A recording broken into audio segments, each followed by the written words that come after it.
And welcome back, everyone. Welcome back to another weekend edition of the SEL King of the Hill number 3. I'm of course your VIP. With me, I'm joined by these amazing players, by the people in chat, and by my plushies as well. Welcome one and all. Whew, I did barely wake up in time. Again, we were live earlier this morning, a couple of hours ago, with the Hatchery Cup, and now we are back with the StarCraft Evolution League King of the Hill. Let's go. Let us go. For those that are curious, for those who are just now tuning in, this is of course not typically StarCraft 2, not your typical StarCraft 2. This is StarCraft Evolution. This is a blend, a merging between StarCraft 2 and as well Brood War. They do come together in one here in StarCraft Evolution. This is a King of the Hill style format, pure best of ones. Best of ones are ahead of us, and we are jumping into our first game of the broadcast. As spawning in the top right hand corner of near Greenert, we have the South Korean Zerg player, the SC2 Zerg. Representing Team Hyper 1, it is 3point. And spawning in the bottom left-hand corner, bottom right-hand corner, we have the Brood War Terran player, the Red Terran from South Korea. Representing Team Hyper 1 as well, it is HonMonO. And as we settle into this, if you're in the chat, you know what time it is. It is Gamba time. Predictions are now open. Place your bets on who you think will claim the series. Best of luck in the chat as we jump into near Greenert for the very first time. I have no idea what I'm stepping into, and I will very quickly try to set up the player names just to make things a little bit more clear. Bam, there we go. We have 3point and we have HonMonO as well. Bam, beautiful. Okay, we have our two players, we have our two setup here, our double setup here, and oh god damn it, I messed it up. The other way around. Hold on. Bam, there we go. We have 3 points, and we have HonMonO. Okay, we are going to be settling in. Now, for those that are curious, we are going to be featuring some brand new maps today. I say brand new, really they're like 10 years old. Over 10 years old even. So these are some older maps, but they just got ported. They are fresh off the presses here. They just got ported over into StarCraft 2, into StarCraft Evolution, and we'll see how these maps turn out. So welcome to near Greenert. This is a 4-player spawn map, top right, top left, and bottom right. You can see that a 3point is searching for his opponent. Very large map as well, I'm just noticing. So we have a large map, we have a very large main base, bear that in mind. We actually have mineral wall coming down to the right hand side, so a very thin mineral wall here on the right hand side to expand and get a pocket expansion. I say a pocket base, it is walled off here by these minerals, that is true, but there's a cliff face here, a very abusable cliff face for that pocket expansion. I can see tank lines, I can see just range base units punishing this location, so bear that in mind. Likewise, we do have the natural. The natural is a little bit more secure. I say a little bit. This alcove here in the main base is a little bit far to the right hand side, so defensive high ground tanks are not going to be as effective to cover the entirety of the low ground. Here when it comes to the low ground, it is a little bit more open, I believe. Is that a ramp? No ramp coming into natural. Instead, we have a more high ground third location towards the left hand side instead, which is looking a little bit more secure. You know, it's on the high ground, you have a ramp as well. Like, it's a more secure linear third base, at least for the time being. Meanwhile, what do we see here from HonMonO when it comes to his build? Opening up 3 racks into stim, a very potent build. Now, this build was nerfed. This build was this build has been very trendy, very popular, has been very effective, and this build has been nerfed quite a number of times actually, as boys are being pulled. Lings are trying to come in for the surround. But nice start stepping here out of HonMonO. He will lose 1 Marine, but only 1 Marine. Whew. Also, not even, Jesus. Yeah, 8 Lings go down, and HonMonO, he doesn't lose anything. Yeah, very nice defensive fire by HonMonO. Scan into the main base. 3point, he is going to be reinforced with more and more Lings. 3point going for a Ling Flood. At least trying to go for a Ling Flood. He does deny mining time, but again, HonMonO, he should be safe and sound. Very nice SimCity creating a choke point. Lings, they attempt to move in, and behind this 3point finally joining up, but he cut workers early. 21 drones for 3point. He is behind. Yeah, very far behind here. Now 3point is aware of the academy. He's aware of the stim. And he's forcing these early stims. He's forcing these early engagements here, but has some catching up to do. Yeah, HonMonO, he's back to mining. He does fully wall. And 3point is deflected. Now bear in mind that HonMonO actually, oh, he did scan. Right, the scan. Right, he did scan, is aware of his opponent's location. Behind this, Balin is on the way for 3-point. He may try to bust. For now, he's rejoining though. He's just rejoining, resaturating. And fun fact, 3-point, he's actually delaying this build. This stim timing should have already been hitting across the map. Like this stim timing from HonMonO, it hits so fast and so hard, but because he's being forced to be more defensive and because the medics are burning through the energy, he can't move out. And because he can't move out, 3-point, he's free to drone and he's free to expand and take a third. So that timing from HonMonO has in a way come and gone.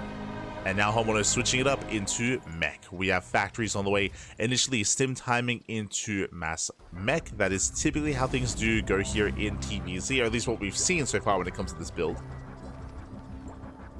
It's so old, it's new again. Exactly, exactly. It's come full circle, full circle. Also, shout out to Babylings for the redeem first quacker. Also, my apologies, I didn't quite get into it, but thank you so much, Babylings, for subscribing for 35 months. I honestly can't believe it's been that long. It's so surreal. Almost 3 years. Legit, almost 3 years of support. Thank you so much. I do appreciate it. Always. Almost 3 years. But thank you so much. Shout out to Turbo Quacker as well. I see Turbo Quacker, I see Getya, of course Setsuna, and 007. Thank you. Hope you're all enjoying yourselves. Hope you're all having a great weekend. Welcome one and all. Meanwhile, we do have that mech transition. Again, we do have the Vulture production on the way into Spider Mines. Likewise, we do have a third CC on location here for HonMonO, bearing in mind that this base is a little bit more exposed in a way, like it's a quote-unquote pocket base until we get ranged units. And 3-point, he does confirm that the base is being taken. Does confirm. 3-point now taking his own third, getting into bailing speed, getting to bolts on carapace. And so far, 3-point doing a great job at just containing HonMonO. Containing the Terran, keeping him pinned. Spider-Mine's almost out. Oh, that's right though. Yeah, Lings, they do dive in. No Spider-Mines yet, but alas, they do not get this around. The Vultures do barely get away in time. Here come those Spider-Mines, and now the Vultures are safe. I should say the position is safe. Position is safe and sound. We do see the 3-point actually taking up into an infestation bit. I'm curious, is this for Lingbane into Infestor or Lingbane into something crazy like Swarm Host or even just into Hive Tech in towards Ultras? As they say, force friendly fire. Oh my god. They try to force friendly fire, and they do, but oh my god, it's not quite worth it. The Spider-Mines go up, and the Lings are cleaned up. Lings are cleaned up, and meanwhile, third base getting saturated now for HonMonO, throwing down double armory. Again, it was that initial stim timing into mass mech, as that's going to be 5 factories set up in the main story, 6 factories set up. It's a lot of factories. And here comes the initial wave, the initial push. 0-0 Marines, they have stim. Oh, Bailing's rolling in, decent connection, some okay connections there. Picking off some of those Marines. Likewise trying to force friendly fire. Mind Shot goes off. Nice spread here from HonMonO. Does sprayed well. But he's down to only 5 Marines. And that's not enough yet. It's not going to be enough to keep on pushing. Once again, ideally, 3-point does want to force some splash damage. Some friendly fire out of these Spider Mines. Ideally. Oh! Speaking of, oh my god! The Spider Mine's doing more than the Bailings. Very nice. Nice connections. With that, 3-point does hold, and we do see HonMonO again completely switching into Vultures and tanks. Meanwhile, we were curious as to what the infestation bit was going to be for, and we have the answer. The infestation bit is going to be for the Hive Tech, as the Hive is on the way. We have confirmation.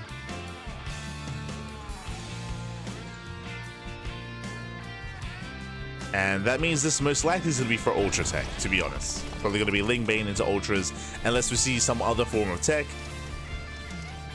Meanwhile, Vultures being active. Throwing down line after line of Spider Mines. Oh! Once again, trying to drag the army in. Again, these Vultures are so much more versatile than, say, Hellions, for example. Like, they're so fast, they're so quick. Trying to catch out a Queen, and they will be able to. They lock it down. Oh, Queen barely escapes. Queen does escape. Once again, oh my god. You see HonMonO trying to bait 3-point in. Hive is almost done, getting into +1 at melee. +1. Likewise, we have 1/1 upgrades on the way for HonMonO. There's that Ultra Cavern that we did mention. Again, Lingbane into Ultra. Not bad. Like this does make this interaction so much more intense than Widow Mines. For those that watch and play StarCraft, you'll know that Widow Mines. I keep saying the wrong one. Widow Mines take a lot longer to trigger. Spider Mines are a lot more faster to just like unbow and to chase. So oh god, oh, Jesus. So these connections are just so much faster. There's so much little time to react once the Spider Mine does unburrow. So it can be a lot more unforgiving, but it's also easier to trigger and to bait out.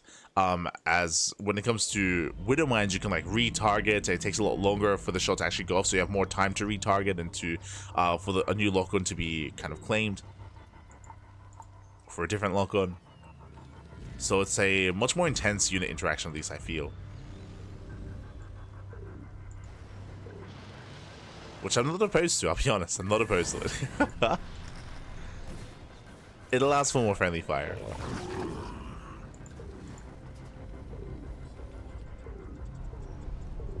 So you see HonMonO rotating towards the left-hand side, moving in for harass. At the same time, we do see... Oh my god. There we go. It does turn around, does respond. It looks like it's going to be a one-way trip as the Lynx are coming from behind. And HonMonO, there's no way out of this. Oh, Spider-Mans are going off though. Despite that, the Vultures, they do pan over towards the left. Oh. Yeah, they still manage to kite decently well, and they will get away. Yeah, 3-point unable to surround. Doesn't quite pull it off. With that HonMonO, he slips away, jeez. Does slip away. And back home, he's building up his tank. And oh my god, that's a lot of tanks. It's a massive amount of tanks, a couple of Goliaths. Jesus, the Vultures, they came out on top. Oh! When it comes to the vision, the Vultures, they haven't seen the natural, so the Lingbane into Ultra has yet to be really confirmed. HonMonO is still in the dark. For all HonMonO knows, this could be Lingbane into Muta, true. I mean, that's why he's making safety Goliaths. Just to ensure that isn't the case, or he has something to deal with that. Yeah, Blind Valkyrie on the way as well, so you can see that he's just getting ready for anti-air.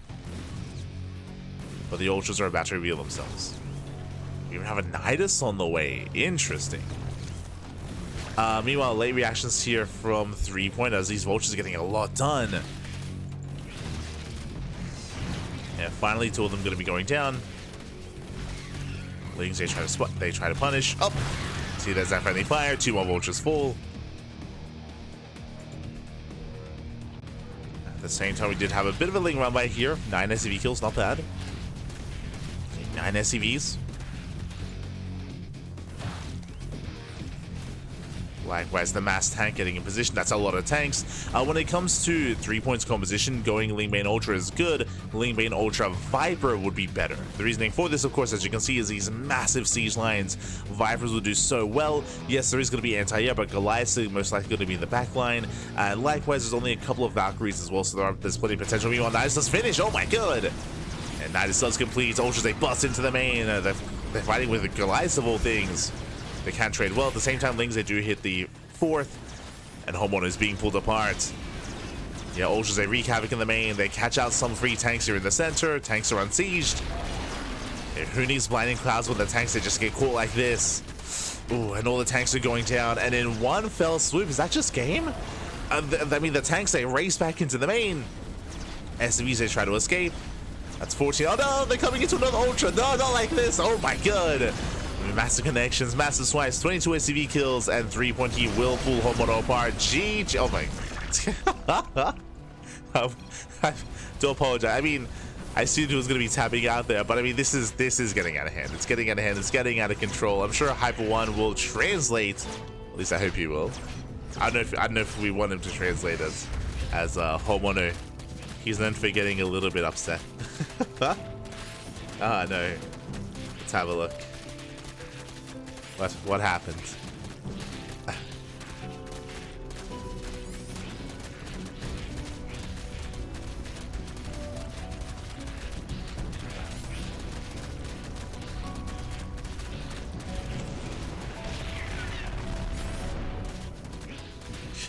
I don't know. He said something about his tanks, is what I will say. Something. No. Meanwhile, he unseages. He just sends everything across the map. He just sends everything across the map. It's all or nothing. I mean, HonMonO's all in. HonMonO is all in. The ultras, they collapsed in. The tanks, they are not able to siege up. And the ultras will overwhelm. They'll just overwhelm. There is no siege. And with that, no. Everything will be cleaned up. Everything will go down.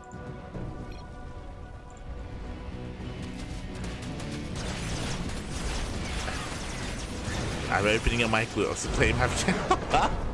Blame Hyper 1. GG. As again, HonMonO one slip up, he missed the Nidus Swarm in the main base, and without spotting that Nidus, I mean, that was game. That was game then and there, as it was torn apart. The mech army is just so immobile, so slow, and HonMonO, he wasn't quite able to respond, he wasn't quite able to react. Everything did crumble around him. In a head-on fight, I was favoring HonMonO. He was getting to science vessels with Irradiate, he was building up his tank count, but again, he never got to engage sieged up, and that's the power of the tank, is a siege unit, of course, is being able to have these massive lines of tanks and these massive siege lines specifically, and that never came into play despite having so many tanks. I feel like HonMonO in that game kind of almost in a way did a disservice to what mech can look like, because he never really got into his main fight. The vultures were doing an amazing job harassing. He was killing drones, he was trading well against lings, he was catching queens. Like, the vulture harass was solid, but when it came to the main fight, it never really happened. We never saw a main fight. We saw all the tanks collide with the ultras towards the end, but again, like, that wasn't really what we were looking for. That wasn't really what even HonMonO was hoping for either. He was kind of forced into the all-in because he had to race back home. I think this also once again emphasizes one of the big weak points of not just Brood War Terran, but the Brood War races in general. We do bring this up. We do bring this up all the time. But what I'm getting at here, as of course 3-point does take the win, but what we're getting at is just how immobile the army is, right? Just because there's no like medevac boost, for example, there's no sensor towers. That's another big one. When I say immobile, it's not just about immobility, but having ways to scout and to react and to respond in time. Sensor towers, of course, they aren't a thing in Brood War, so you have less opportunities, or I should say, it's a lot more unforgiving if you don't react in time, if you don't see something like a Nidus, or like even like set aside Nidus Swarm, imagine like a Doom Drop, right? Like Mass Drop or Doom Drop instead. Pick your poison, right? It's like something that does catch him unaware, something that catches him out of position is that much more brutal here. In ZVT and in general, I would say against most Brood War races, whether it's Brood War Terran, Brood War Protoss, and Brood War Zerg as well. But with that, 3-point will take the first win, and now we're getting ready for game number 2. Here we go. The ultras may die at HonMonO. Oh no. Oh no. But with that, GG will play. As a reminder, this is a best of 1, and 3-point is now our new King of the Hill. GG, well played. We have our new King of the Hill here. 3-point does rise, HonMonO does fall, and the question becomes, who is up next to rise to the challenge to face off and face down 3-point? Well, we have the answer. We do have the answer here. We have our next competitor. It is going to be a man of the people, the man from Mexico, and I guess the Netherlands a little bit. It is uThermal. Let's go. Let's go, Bobby. Let's go. uThermal, he does step into the ring. He is our new challenger. He is our would-be usurper, and I'm curious as to what he will play. Now, uThermal, as the challenger, he gets to pick. He gets to pick. He gets to decide. He gets to decide, does he play Brood War? Does he play SE2? What race does he play against 3-point? And we have confirmation. He's going for Brood War. Okay. He's going for Brood War. I believe he plays Brood War Terran. I believe if he picks SE2, he's random. If he picks Brood War, he's Terran, if I'm not mistaken. So I believe Brood War Terran or ZVT once again. uThermal, he does step up, and we'll see what kind of builds he has up his sleeve. Now, what I love about uThermal playing in StarCraft Evolution is that he does often have very unique builds, and very specific builds is maybe a better way of putting it. Very well thought out strategies as well. And we'll see. We'll see how if he's going to be able to catch 3-point with his pants down. Are the pants going to be down? Are they going to be up? We're here to find out. We're here to find out. Let's go. Hi. Oh, no. uThermal, of course, has been residing in Mexico for quite some time at this point. And we'll see. We'll see how we'll see if the NA ladder has in some way shaped him, in some way molded him into an animal, into someone that can take on 3-point. Likewise, it isn't just going to be uThermal picking the race. And so, again, he's going to be Brood War. 3-point is going to be SE2. On top of that, what map? What map are we going to be stepping into? Because it's also going to be uThermal's map of choice. Now, there is one veto. 3-point, he gets one veto. He's going to be vetoing R-point. And on top of that, so we get one veto out of 3-point, and we do exclude the map that we just played on. So we just played on near Arcaner. So no near Arcaner, no R-point, but every other map is available here for uThermal. What's he been cooking, Bobby? What's he been cooking? Let's go.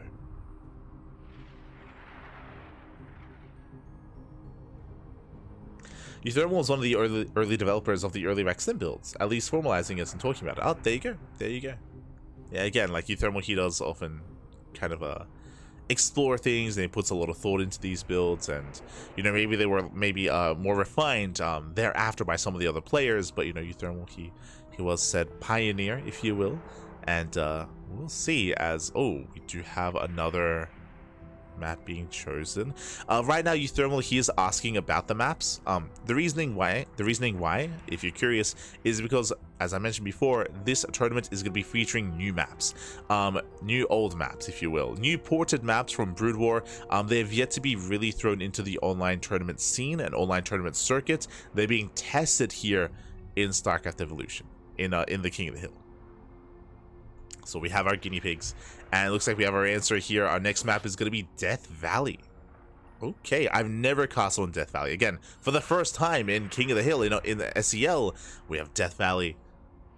Let's actually look this up. Death Valley. Wikipedia. Death Valley Brood War. Oh my god, this is very bright. This was a map. Oh, this is a more modern map. Okay. So, Brood War, of course, has been around for a very, very long time. That is true. But, as you know, I'm sure, ASL and more modern Brood War tournaments and more modern Brood War maps have been made and implemented, and it looks like Death Valley is actually a map from this year, from 2025, from the most recent season of ASL. So this is a new Brood War map. Okay, let's go. Very often we do port maps from like 2020, so like from like 2003, 2005, 2008. Very often we port maps from way back when. But it looks like this is a newer map instead. Let's go. Hail from Brazil. Oh, fala galera, papi. Bom dia. Oh, I guess it's evening for you. But good to see you. Hope you're doing well, Leonardo. I remember Arto's talking about this map. He doesn't like it. Oh no. Well, we'll find out if we like it as we step into the ring here, as I load into Death Valley, and spawning in the top left hand corner. Oh. In the top left hand corner of Death Valley. God, I have to change the name again. Here we go. In the top left hand corner, we have our blue Zerg player. Our blue Zerg representing Team Hyper 1. It is a 3-point. And spawning in the bottom right hand corner, we have the Brood War Terran player, the red Terran from the land of the Netherlands, living in the land of Mexico. It is uThermal. And if you're in the chat, you know what time it is. It is Gamba time. Predictions are open. Place your bets on who you think will claim the series. Best of luck in the chat as we jump into our second best of one. 3-point is the King of the Hill, and uThermal is the new would-be usurper. As once again, we have a simulators here at the Natural, just like Troy, if you recall. We do have simulators. For those that are curious, the way that this mechanic works, as we open up on one base, going for the initial 2 Raxes, might throw down the 3rd Rax into a stim timing from the side of uThermal, but there is a lot to get into. So first things things first. We have our simulators here. Now, the way that this works in Brood War is that the gas geysers underneath, their model is larger than the model of the assimilator. So when you destroy an assimilator, it actually walls this area off. When you destroy both. So that will wall this area off completely. Very similar to Troy, which is another map in the previous map pool. So you can wall this area off. Meanwhile, we do have this northern natural base, which is pretty secure actually. As opposed, we actually have quite a long choke point here moving out into the open, where typically this wouldn't necessarily be the case. Likewise, we do have this ravine here as well that also actually kind of protects this area from like siege positions or siege tanks. Interesting location here, but actually there's a cliff face on the right, which I guess can be utilized. Very interesting terrain here outside of the natural, leading up into the northern bases.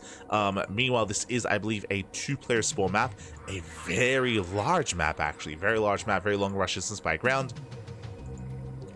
Meanwhile, when it comes to the southern base, actually walled in by minerals. Interesting. So 3-point does mine through those mineral patches, will expand towards the south side. uThermal will confirm said expansion, and depending on how you expand and whether or not you mine through these minerals, looks like you do gain access to different halves of the map. We have the Zelnaga tower in the center. I wonder if Zelnagas were a thing in Brood War. Curious. Once again, interesting terrain here outside of the Zelnaga tower as well.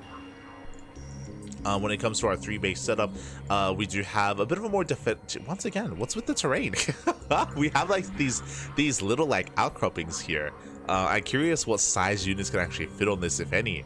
But we do have a little bit of a more secure expansion towards the left. We have a ramp coming into it. More so than some of the other maps we've seen. We have a more exposed location here in the center of the map as well. And we're going for the stim timing? Yeah, we're going for the stim timing. So we do see uThermal moving out. Now he is expanding behind this. He's going for a delayed CC.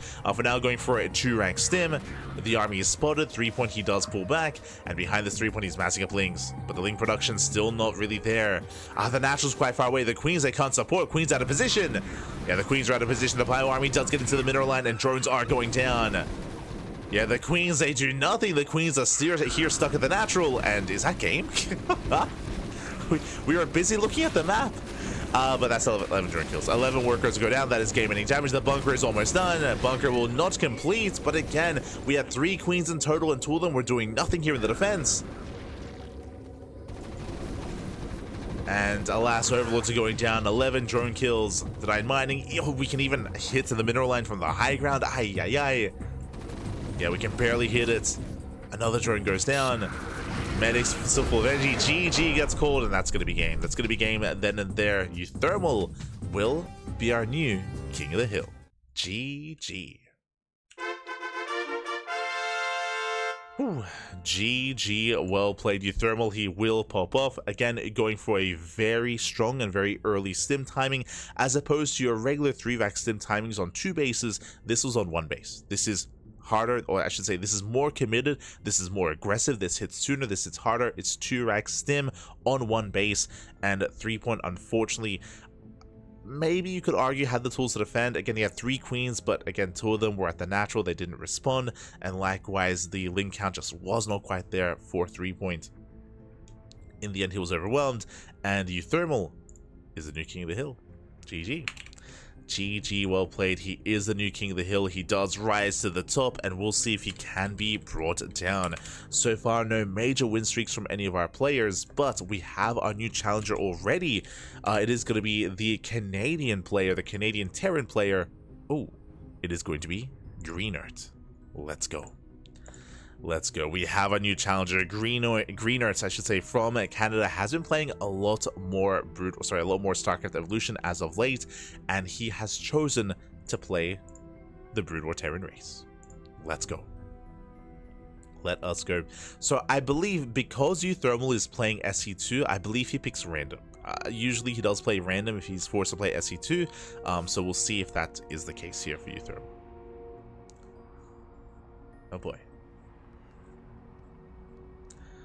Is there a missed chance to hit on in StarCraft Evolution for ramps? Yes. It is for points of elevation, so not just ramps, but if you're on the high ground, then you have there is a chance to miss when you shoot up into the high ground. Likewise, when it comes to shrubbery as well, so steam vents or tall grass or things that would obscure vision, there's also missed chance shooting into those areas. But that is relatively new. It was not there since the inception of StarCraft Evolution. That was patched in like at the start of the year. Like I'm thinking like December, January sort of thing. Like I say new, but I guess we're already in April, I guess. So it's been around for a while. Crazy.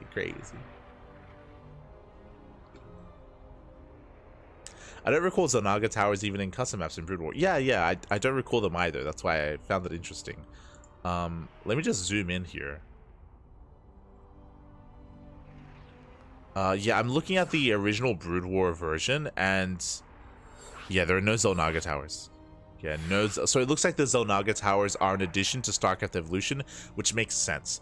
I mentioned before in Game 1, between HonMonO and threepoint, how one of the big weaknesses of Brood War right now, of the Brood War races, and it is being worked upon, to be fair, but is their immobility and their reliance on map vision and scouting. I feel like the Zonaga towers are added to help support that, right? To help alleviate some of that. So now they have greater vision and greater potential for vision, greater potential for scouting as well.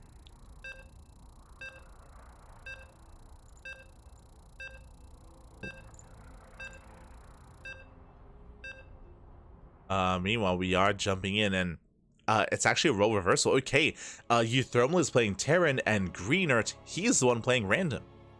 Let's go. Let us go. We have our next game. We're getting into match 3.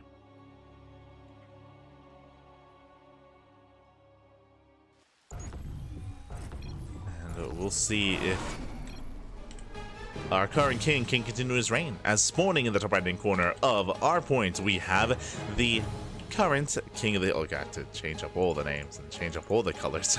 God damn it. Hold on. Okay, spawning in the right-hand corner of our points, we have our teal Terran player, our teal Terran, our SE2 Terran. Whew, the current king of the hill, it is uThermal. And spawning in the top left-hand corner, we have the Brood War Protoss player, but as a reminder, he's actually Brood War random, rolling and landing on a Protoss from the land of Canada, representing Born Gosu. It is Greenert. And if you're in the chat, you know what time it is. It is Gamba time. Predictions are open. Place your bets on who you think will take this best of 1. As a reminder, this is a best of 1, and welcome one and all to our point. 4-player spawn map. We are checking, scouting bottom left, bottom right, top left. Any location here is possible, and Greenert is the first to scout. Likewise, uThermal also moves out with his SCV. Bearing in mind, uThermal has no idea what he's up against. He could be up against a Terran, a Protoss, or a Zerg. uThermal doesn't know. Oh, shout out to Logo.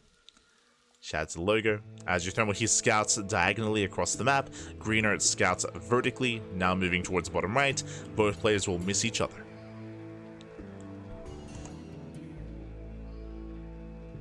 They will pass by one another. They don't quite get vision, not yet. Still trying to determine what's going on. We do see a single gas opener, so racks expand. Economic build here by uThermal, going for a faster Reaper. And welcome one and all to our point. I believe this is the first time I'm casting on our point. Our point is another one of the newer maps that has been ported over. And interesting cliff face here is what I will say. Is that a Reaper cliff? It has to be. Is it? Is it not? Potentially the vines here actually block the cliff face. I'm not entirely certain. But the probe is scouted. Yeah, the Reaper does scout the probe. Now he knows that, of course, it is a Brood War Protoss player. And uThermal, through the power of deduction, does confirm that the Greenert is top left. Greenert is top left. Yeah, and it looks like it is a Reaper cliff. Okay, so it looks like it is a Reaper cliff. Reaper moves in. Yeah, the Reaper can climb the vines. True. Is going to be zoned away. It's going to be zoned away. Dragoon opener here out of Greenert. Moves out with the Dragoon. Meanwhile, uThermal, he does slip by. Does slip in. Oh, getting a probe. Gets a 1 probe so far. Again, Dragoon out of position. Greenert, he commits with the Dragoon. Does hit the natural, going for the bunker. Bunker's going to be delayed. The Reaper getting 1 probe kill so far, and just 1. Ooh, barely escapes. It does get away. Bunker not yet complete. But that's guiding from Greenert. Going for another SCV. Oh, doesn't quite get it. SCV survives. Robo follow up here out of Greenert. Most likely going to be Dragoon into Reaver drop. Oh. Game paused. And hopefully everything is okay. So far we're settling in. We do have a standard opener here out of uThermal, and again Dragoon into Reaver drop. There's that bay on the way for the shuttle for the Reaver production. We are settling into our game so far. Nothing too crazy yet. We're getting into it. Just catching up with the chat. Oh, there we go. Looks like there was a hotkey issue. Make a negative version of Zelnaga Tower that removes vision. What does that mean? That sounds interesting, actually. Like, imagine, it wouldn't be a Zelnaga Tower. Imagine like a pressure plate that you can activate. Maybe it's got a cooldown, but what it does is that you have like all these vents. Like, imagine like a pressure plate here, like a pressure plate on top of the Evo logo, and it's surrounded by vents. And then you stand on it, and then bam, steam pops up. Like, steam pops up all over here to like obscure this vision. And you can like hide units inside it or something, or like use that to like disrupt a fight. Like that sounds, yeah, that sounds possible to do in SC2 for sure. That's crazy.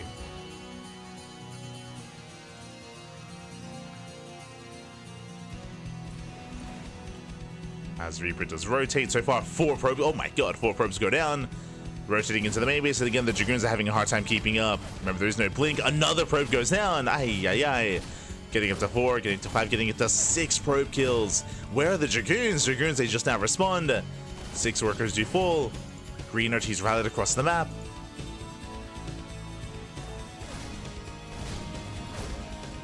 Mass medic blind casted. Well, it wouldn't be like applied to units. It'd just be like stationary on the map. So you can move out of it, of course, or move into it. But that doesn't sound too out of this world, as opposed to like healing pads or neutral towers, or sorry, neutral turrets, I should say, or neutral missile turrets, or like neutral add-ons. Like, yeah, it sounds like one of those things that probably has been done, but just like, of course, like never implemented into the map pool. I'm referring to like, you know, it's not pressure plates, but they're like activated bridges where you can like extend and like invert bridges in SC2, or like lava like floating up and stuff like that. Like, yeah, it sounds possible. I don't know how viable it is, I should say.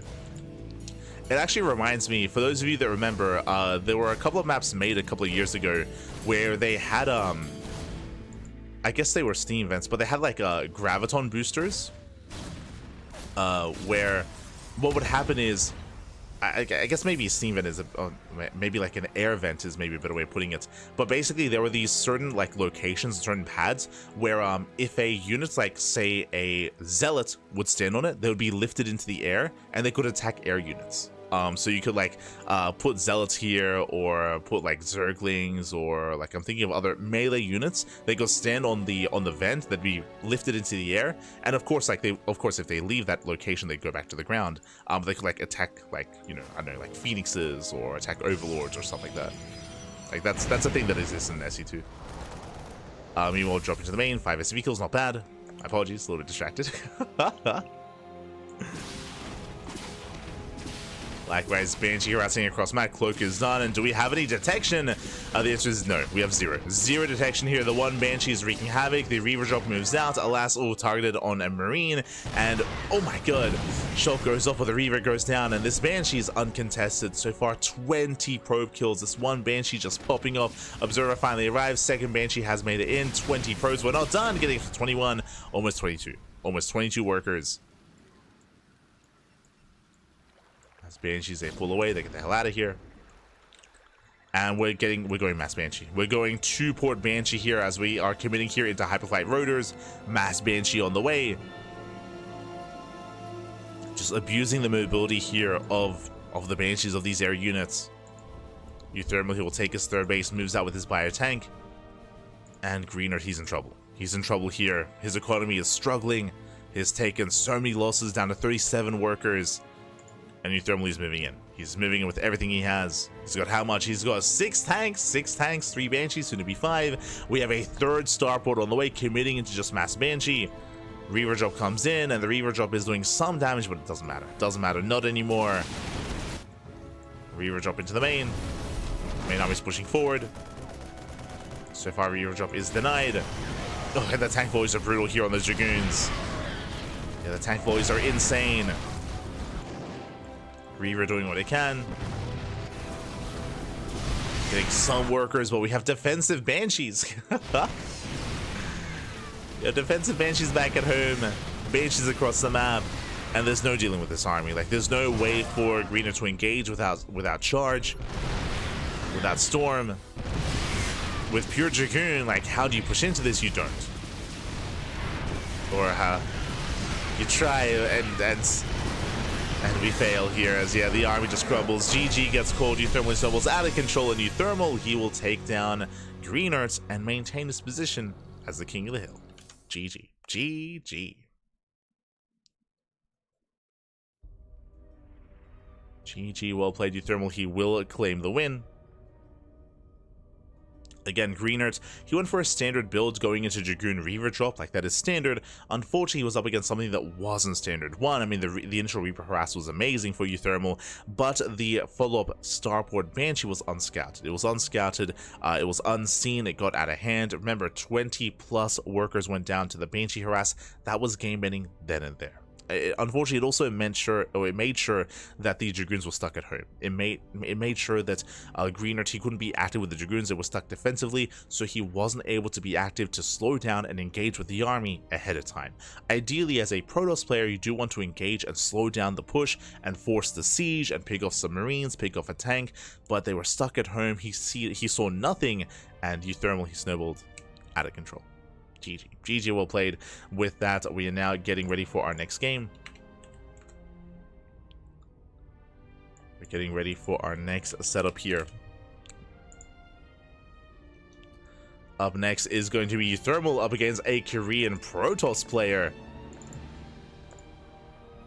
And uThermal's going to be playing Brood War. Prome steps in as the Brood War Protoss. Let's go. So, uThermal is playing SE2. Sorry, my apologies, the other way around. uThermal, he's playing Brood War, and Prome is playing SE2. As they are conducting their vetoes, and we are about to jump in. Here we go. So we are pushing forward.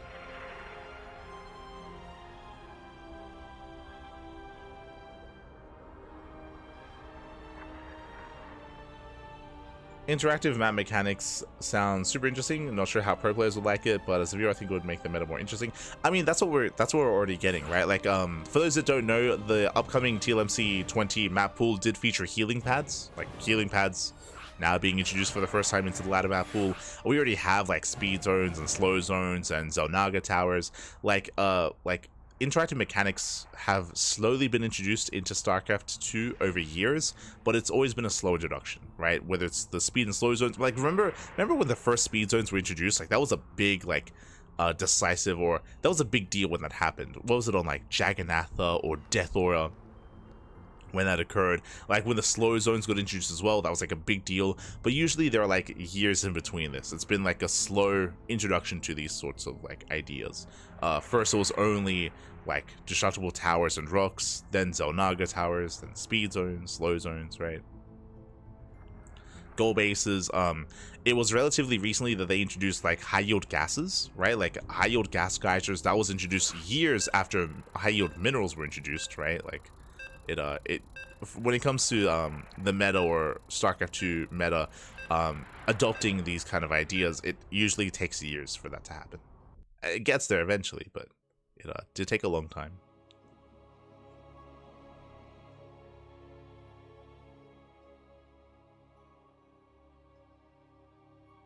You have to show us these float events. I can't remember the map, but I mean, the VODs are on YouTube. We'll get there. As spawning in the right-hand corner of Neo Arcaner, we have the Brood War Terran player from the land of the Netherlands, the current King of the Hill, with 2 wins under his belt. It is uThermal. And spawning in the bottom left-hand corner, we have his opponent. We have the red Protoss player, the red Protoss representing among SE2 people. It is Prome. Here we go. And if you're in the chat, you know what time it is. It is Gamba time. Predictions are open. Place your bets on who you think will claim the series. Best of luck in the chats as we do jump into our TVP. I will set up the colors. Another thing that they had was, yes, we have speed zones, but another thing that they introduced in that Mapper's Delight was they had these booster pads. Like imagine like the graviton boosters in Halo. I don't know what they're called, but like, you know how there are like these boosters that you can like step onto and they like shoot you across. There was something like that. There was something like that in the SE2 maps. So it wasn't quite a speed zone, but it was like a boost pad that like bam, it zoomed you in. It's crazy. There was that. What else was there? It's been years. There was I want to say another feature as well, which was crazy. But yeah, like these things exist like in StarCraft. But the VODs are on YouTube. I believe it was Mapper's Delight. It was Mapper's Delight. That was like back in 2020, 2021. One of those 2 years that we did cast. But regardless, welcome one and all to Neo Arcaner. Once again, same build. This is my one criticism of uThermal, is that once he finds a build like this, he's very fond of it. It is going to be 2-rack stim, once again on 1 base. For those that remember, this is the same build that uThermal went for against threepoint previously on Death Valley. On Death Valley, this is the same build. It's going to be a very delayed expansion, but this hits earlier than normal because the stim is already on the way, and it's almost, I mean, again, it finishes just so quickly. Meanwhile, Prome, he is scouting. He's moving out with his probe. He is scouting top right. Remember, this is a 4-player spawn map, so he's looking for his opponent. Likewise, uThermal, he finds it. uThermal does find Prome. Marines move out. Does get scouted. Prome knows. Prome, he now knows what's going on. Going for a robo opener, a very safe opener here out of Prome. What a robo entails is that it does mean early immortal production, so very safe play here by Prome. He can chrono out that immortal once the robo is done, but is it going to be done in time? Now, something that he can do is force field. Yeah, there we go. Chrono on the sentry. 1 force field is all you need to stop this push. 1 shot, 1 kill, 1 force field. Now, ideally, you don't want to force field the entire army out. Ideally, you want to time this and force field and cut the army in half and deal with the army 1/2 at a time, or like a third at a time. As we have 6 Marines moving in, and we'll see how Prome will deal with this. As stim is done. Stim is done. Stim's in. Up! Ooh, does lock the army out. Gets 1 Marine, and uThermal backs off. Now, does defend, doesn't quite catch the army like I was saying he could, but he does at least hold on. Now the robo is finishing. There's a chrono on the immortal, and Prome holds.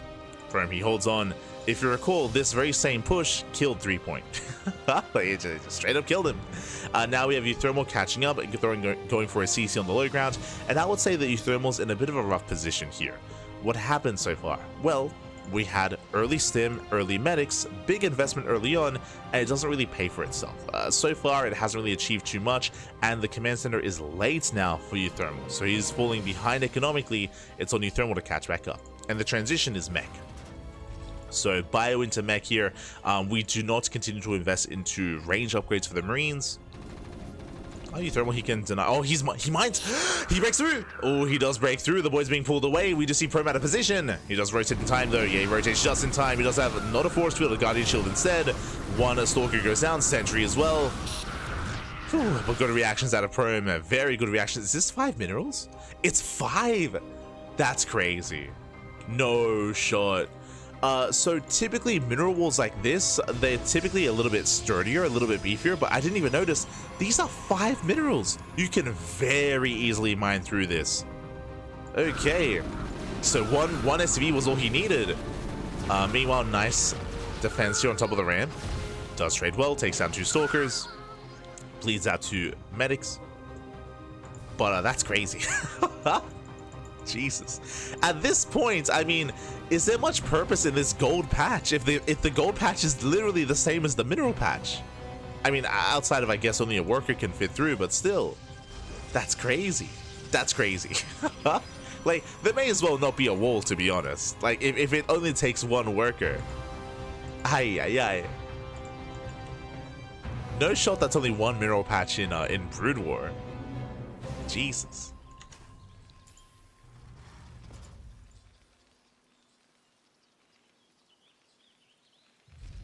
Here we go. uThermal setting up back at home. Siege mode about to finish up in 10 seconds. Prome, he has to pull away. He has to get out of here. And we do see additional bio production here from uThermal East currently. Does have his 3 factories set up. Still reinforcing. I assumed that it was going to be a full transition to mech, but that has not occurred yet. It's going to be more of a hybrid setup. I'm a little bit confused just because if that's the case, then it would have been worth investing into Marine range as well. That's why I question this. You know, tanks that do siege up in position. You have massive volleys going off of the stalkers.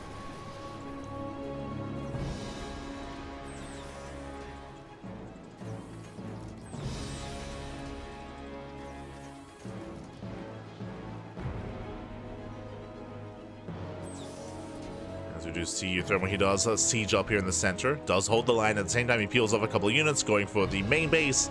Prome and not quite in position. Does warp in the sentry. Does notice. But it's a slow warp in. Very slow warp in. The sentry will not complete. Yeah, sentry was not warped in within range of the gateways. Bioarmy sims into the mineral line. And uThermal, he does get some probe kills. He gets 3, 4, 5, 6. Oh my god, 7 probes. 7 workers go down. Prome, thankfully, was already making his way back home. He will clean this up. That is worth it for uThermal. Now he's pushing forward. He's gaining ground, throws down a wall of bunkers. He has the high ground. Again, these high ground locations are that much more valuable here in StarCraft Evolution. Charge is done. Oh my god, no! Moves in! Oh my god, massive tank volleys. Colossus goes down, massive pickoff. Yeah, Prome, he accidentally rallied in. He was not expecting this. We have more Raxes on the way, so we are going into bio. Or we do have that kind of more hybrid composition. Bio tank. But that's still a lot of tanks. Tanks, they move in. Prome, he has an awkward setup here. He is down to 0 Colossus. But there's not that much bio here, to be fair. It is mainly tank. Again, uThermal was making 1 Marine at a time.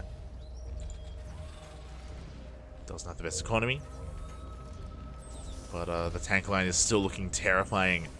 And we can see Prome attempting us around. Does get a tank and he has to collapse in. The left-hand flank is a little bit premature. But he will take down the tank line. Oof. Yeah, Mortal gets started down, but the Zealots, they wreak havoc, and the Zealots will clean this up completely. And again, there's no support. There's no support, the tanks go down. This was almost purely a tank army, and Zealots, they completely shut it down. Did mention before that there was no bio. There was no support. And you can see that we're trying to go into Vultures, trying to go into Spider Mines, and of course, Ion Thrusters. Despite having all these Raxes, barely any bio. And Prome holds. Whew, Prome, he does hold on. And again, uThermal, like, what did we want here? He does fully wall off, but it looks like he does want to switch into mech, but he only has 3 factories. Yeah, it's a bit of a messy setup here. Meanwhile, after the defense, Prome, he is expanding, getting another base, getting a 4th. He's got almost double the base count of uThermal. uThermal, he has yet to expand. The 3rd CC is late for uThermal. This is basically a 2-base all-in. This was basically a 2-base all-in. The all-in failed, and now uThermal's falling behind. He's falling further behind. The longer this game goes on, the better it is for Prome. Now going into Sky Toss. You have my attention. You have my attention here. Frame drops? Oh. Do apologize if there were any frame drops. It looks like the stream should be steady here, but yes, I did notice that previously there was like there were some frame drops occurring. I'll keep an eye on that. You know, Vultures, they get across the map, they force a recall. Getting 8 probe kills, not bad. Decent amount of damage. Prome moves out once again. uThermal switching up into massive ultra tank. But again, still a low factory count. There we go. These factories are also a little bit late. Throwing down 5 factories. So the macro is slipping here. Also, yeah, he just... these are not SE2 depots. He has to kill them himself. So a little bit SE2 brains as he accidentally walled off. He has to bring it back down. Just so we can expand. Those are curious. Depots in Brood War, they do not lift and land. Or they do not lift, like lift and burrow. Job coming in.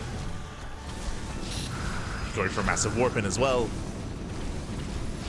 Clicking on the command center, this I'm not so sure about. Yeah, it's not going to be the best trade from Prome. Throws away all those zealots, not worth it, gets 2 SCVs. And Prome getting a little bit too cavalier there. Meanwhile, Stargate into Fleet Peak and then Sky Toss. Sky Toss on the horizon for Prome. Meanwhile, uThermal getting into double armory, double upgrades.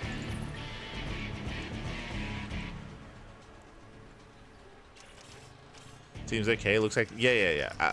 I'm looking at OBS. It only happened for a couple of seconds, but we'll keep an eye on it just in case. Should be good for now. And we do see uThermal just fully walling up, fully walling off. We've got a line of mines, line of tanks.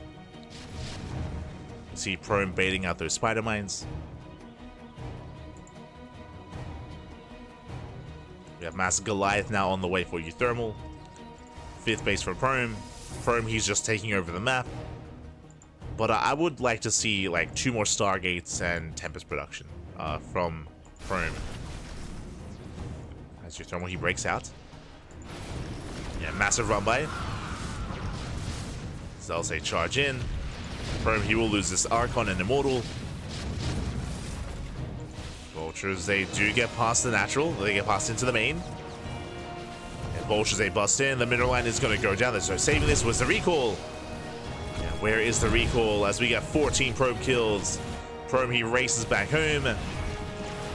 There is a recall available, but he chooses not to use it. And you can see just how quickly these Vultures just wreak havoc. 28 probes go down. Ay.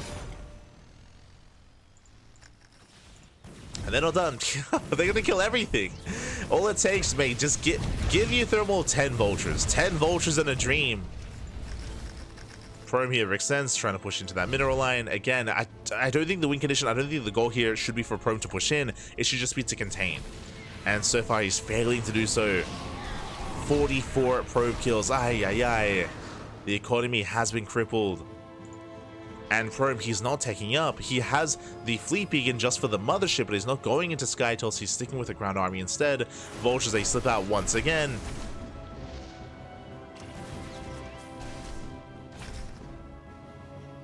And again, Vultures, they put Hellions to shame. Like they Vultures, they just have so much more utility. Like Spider Mines, they help cover their retreats, or they help deal with any kind of gateway composition. They're so fast. Getting into mineral lines, killing probes. And Prome is down to 45 workers. Prome, he was in a commanding position, and now suddenly Prome is in trouble. He's now trying to move out, and he will run into the army. It's going to be Mass Goliath.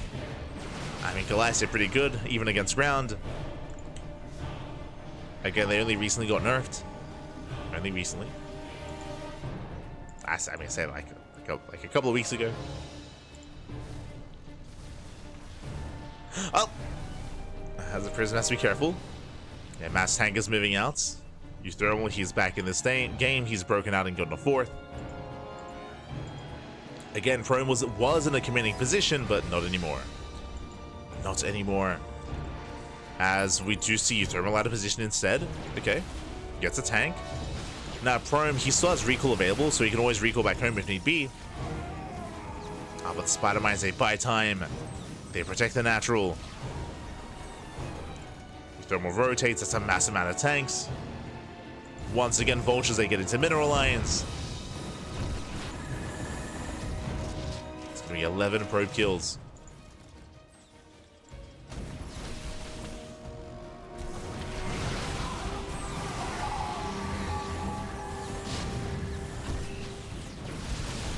The probes go down. Did I say 11? Up to 16. The vulture's still alive. Oh my god, the spider mines! Spider mines, they shut down the stalkers.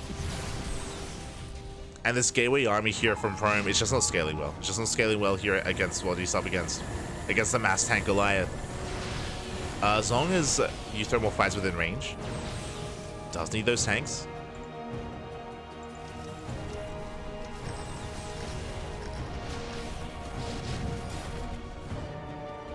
Thermal rotating over.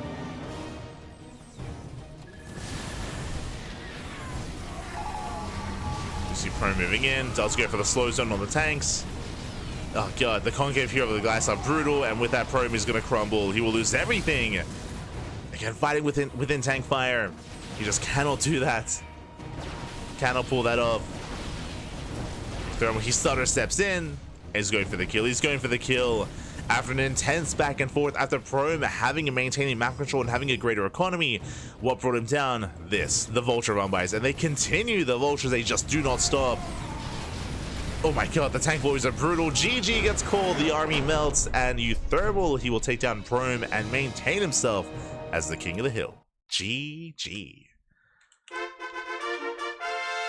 Whew. GG, well played. A very intense back and forth. Again, Prome, he found himself in a very strong position, able to contain uThermal, had a greater economy, had a greater tech path as well, but alas, the vulture run-bys just tore him apart. Remember, 44 probe kills.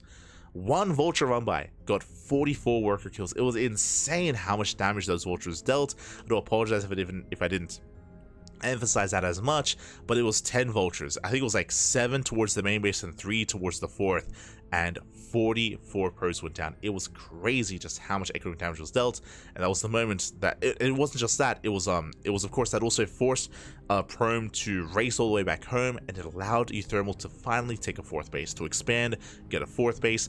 At the same time, Prome, he also lost his Immortals and Archons as he did try to rally into the third, and he lost everything as well, and just everything went south real fast and real quick. GG. GG, well played.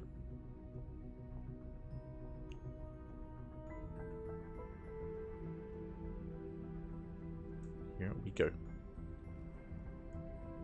GG, well played. uThermal, he will take the win, and we're getting ready for our next matchup here. It's going to be a TVT question mark. Up next, we have ZaRDieNT stepping up. Now, I say question mark because ZaRDieNT, I believe he changes his race depending on whether he is playing Brood War or StarCraft 2. So, yet to be determined what he plays. But he will be our next challenger.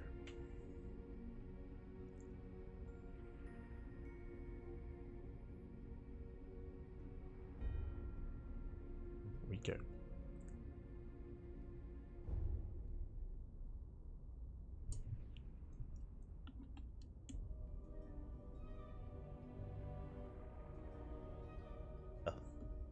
Here we go.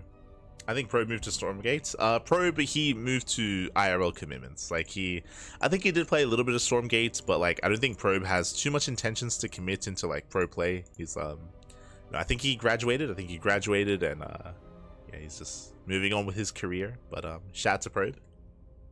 Shout out to Probe.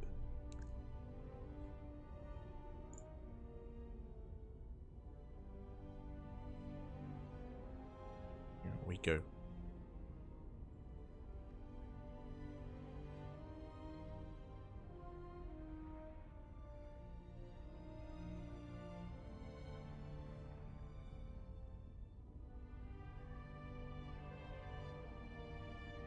IRL, never heard of that RTS. Sorry, did I say IRL? I meant to say, God, what's it called? What's the new sim game? Sim Korean game. It's like Ilyu? Inzoi, that's it. Sorry, I meant to say Inzoi. Hi.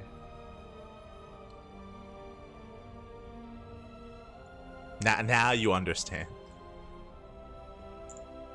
Focusing on his Inzoi character.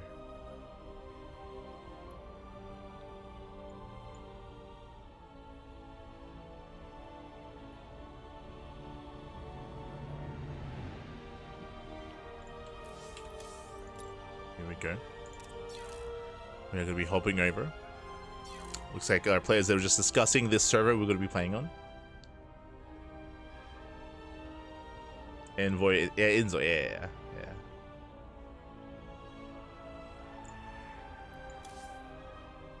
There you go.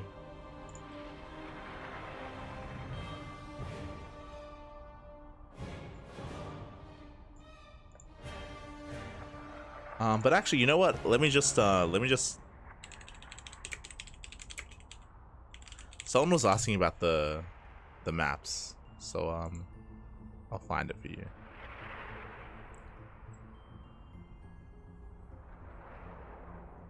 Was it Intergalactic Disco Slide Party? No. By Maras? Yeah. That was one of them. And the Roomba Fan Laboratory by Milo on Fire. So I believe, I could be mistaken. The reason why it's called Roomba Fan, I got you. So this is the map that has, I believe, the giant fans that lift you into the air. I believe. And the other one, the Intergalactic Disco Slide Party, is the one with the massive, like, turbo lifts. Bam. I remember when Disco Party was being made. Good times. There you go. If you missed it earlier, Avex, we were discussing. I don't know how the discussion began. Oh, you're right. It was someone was posing the idea of like an inverted Xel'Naga tower, and I posed the idea of, like, imagine like a pressure plate that you step on, and you have all these steam vents surrounding it, and it like raises the steam, right? Like so you can like create like a shroud like around an area, basically. Only temporarily, of course. Like almost like a negative Xel'Naga, and then that reminded me of like other unique features from back in the day, like the Disco Party or the Roomba Laboratory. Crazy. Good times, good times.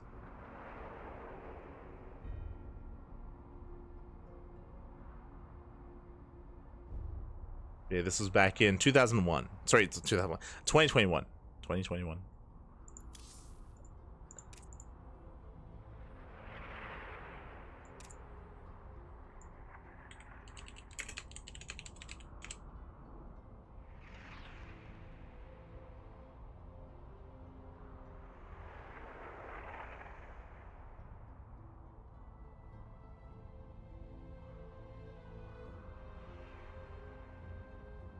I think I actually mentioned you a few weeks ago. Oh, okay. Yeah.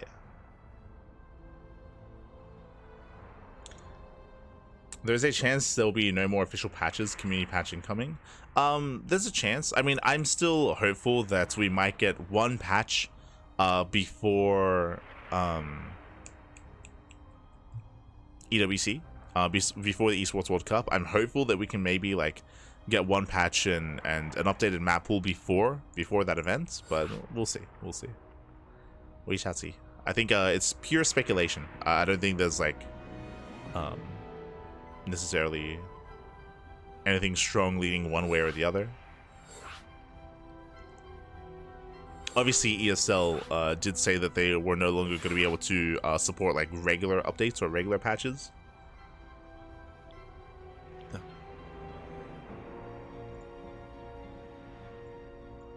But I'm hoping we get one before EWC.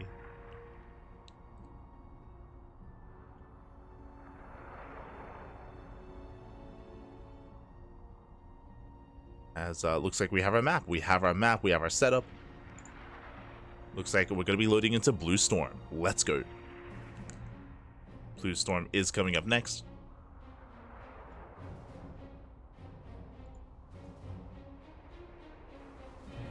Shakuris Legacy. What am I looking at? Jesus.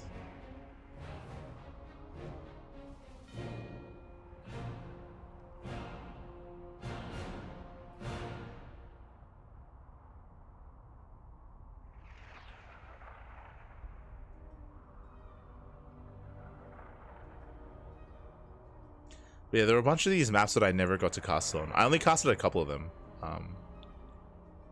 Not all of them. Because the event was relatively short, if I remember correctly.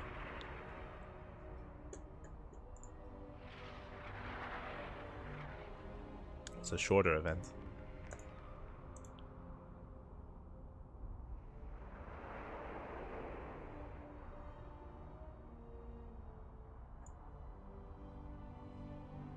Oh, but here we go. Here we go. We do have our players, and it is going to be a TVT. Okay.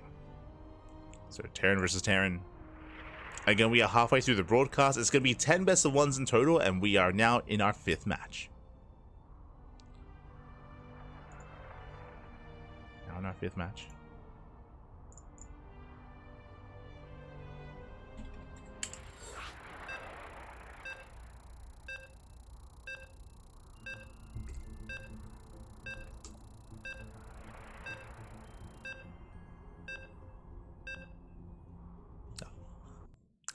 So again, do apologize for some of the downtime here, but now we can jump in. We can jump in. The show will continue. As so far, Mark, he is... Does he have like a 3-game win streak? Hold on, let me just double check. Let me double check. Yeah, so far, 3-game win streak, and now we're loading into game number 5, and spawning in the top right-hand corner of Blue Storm, we have our yellow Terran player. God damn, change it all again. We have our yellow Terran player, our SC2 Terran. Representing Hokago T-Team, it is ZaRDieNT. And spawning in the bottom left-hand corner, we have his opponent. We have the red Terran player, the Brutal Terran from land of the Netherlands. It is uThermal. Hold on, I'll change the colors. I got you. Okay, close enough.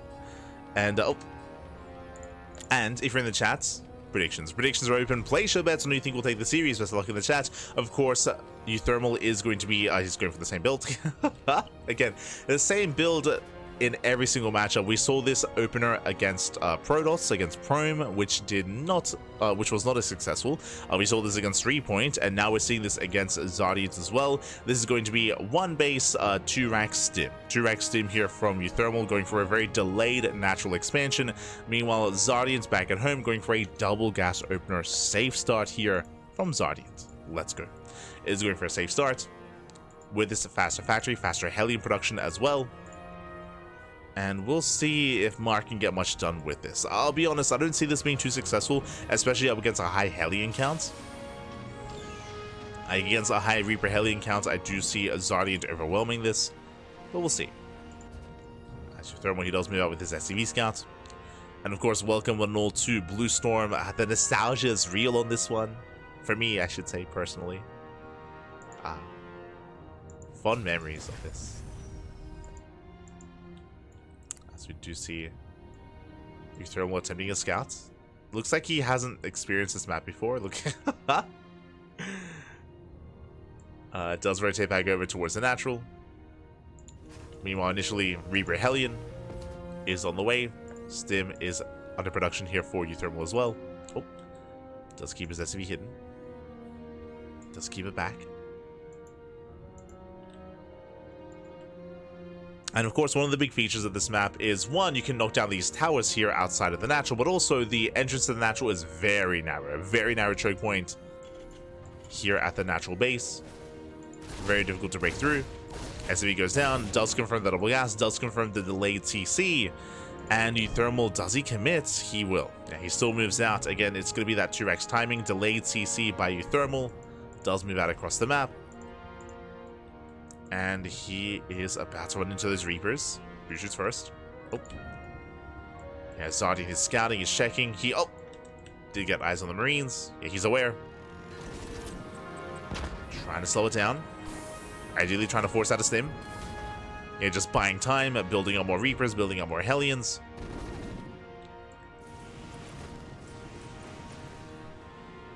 So we have a bit of an awkward setup here. ZaRDieNT does rotate uThermal. He's going to try to go through the choke points. Uh-oh. Yeah, he does commit in. Does go for the stim. ZaRDieNT out of position. Yeah, so he goes down. Nice pick up here by uThermal. With the help of the KDA charges, yeah, the Marines, they do line up. Massive volleys go off. There's 2 Marines left. And with that, ZaRDieNT holds. ZaRDieNT does hold. His CC is delayed, though, and he does not restart it. There we go, just now pulling some of the boys. Oof. Meanwhile, he does overextend. Bleeds out 2 Reapers. Ay, ay, ay. And 2 Reapers go down. No kiting. He doesn't kite back with the Hellion. And uThermal was getting more damage than he should have. He does reinforce, does find more damage. ZaRDieNT, now he's in trouble. And that should not have happened. But he was just a little bit too inattentive. The initial hold was solid, but alas, yeah, it did fall apart. And we just see uThermal just rallies. He just rallies across the map and now getting his own natural up and running. Going to be saturating. ZaRDieNT trying to rebuild. He's only got 1 Hellion, and this might just be too much, actually. Can we get him to 3? 3 Hellions have arrived. They can one-shot Marines. They can one-shot. There we go. Cleans up all the bio. Catches out the medics. And this time he doesn't chase. This time he does not chase. This time he's being a little bit more careful. But that's only after his losses. And as we settle into this, I mean, uThermal's not in a bad position. uThermal, he's up in SCVs, he's been freely mining from the natural, behind this, switching it up into mech, going into mass vulture. So a very nice, a cleaner transition here by uThermal. And again, ZaRDieNT initially had a solid hold, but it all just fell apart. And uThermal looking strong, looking good.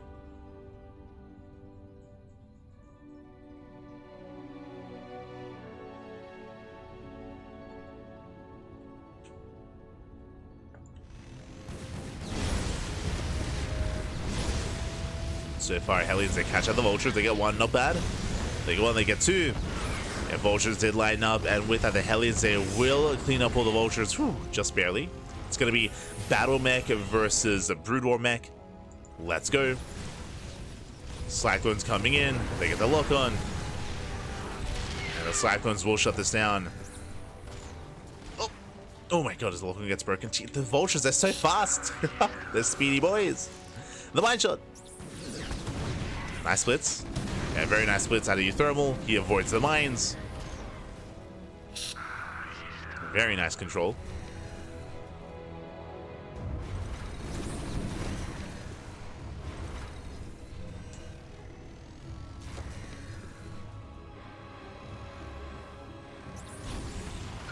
Almost Cyclones picking up the medic. Once again, has to kite back. Please out the Hellions.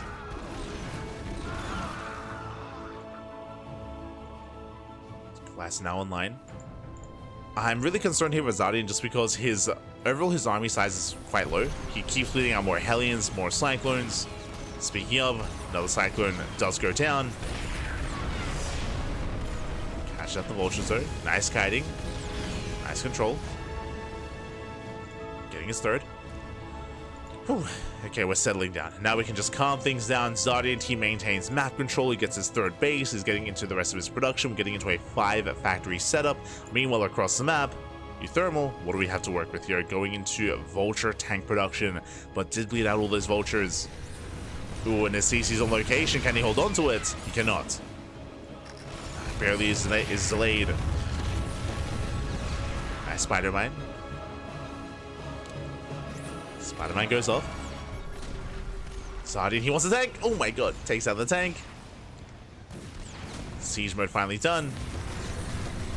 Oof. Another Cyclone goes down. Just barely.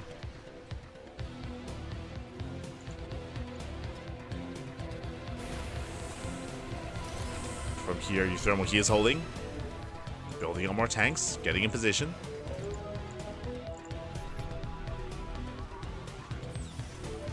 Does get in position. And we're skirting around the edge. Once again, going for another run by. Unloading the setup here from the Spider Mines. Cyclones, they rally in. Oh my god. Just like the 2 Cyclones go down. 3, oh, they get 1 shot. Oh my god. Spider Mines, they're crazy.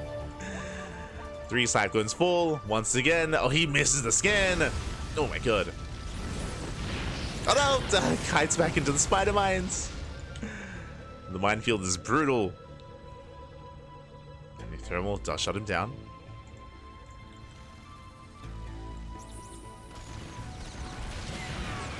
Yes, alas, all these cyclones are going to get surrounded. Nice cleanup.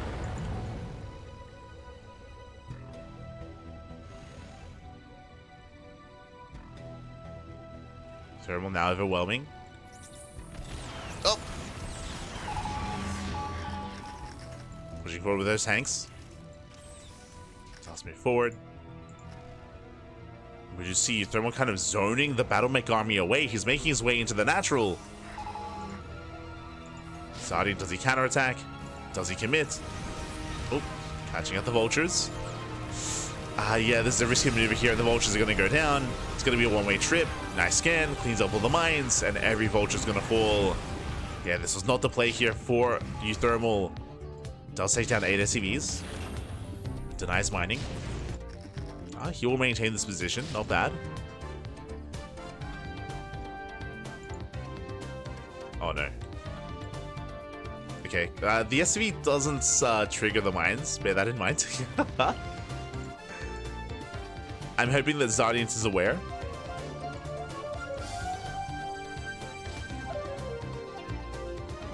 As workers, they do count as floating units. Oh. Oh no! He's being dragged in! Oh my god! Oh no! Massive connections! Every cyclone goes down! Ay, ay, ay. Yeah.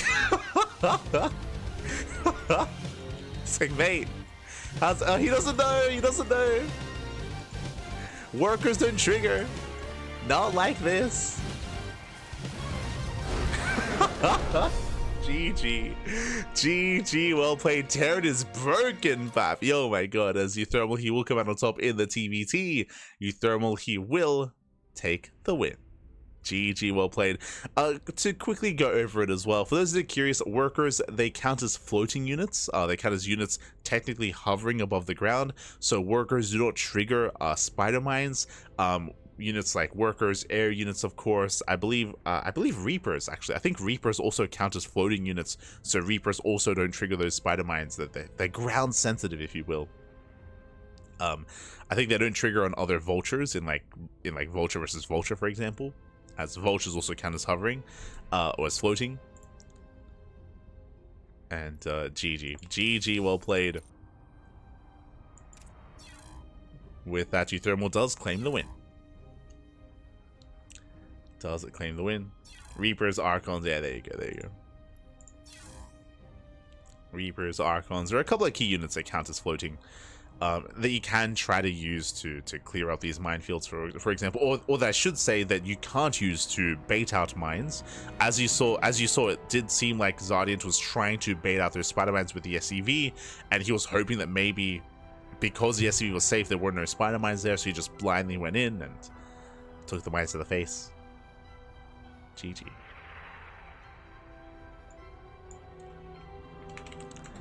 And now we are getting ready for our next matchup. And who's up next? Oh, it is going to be the Korean Zerg player, Rumeith.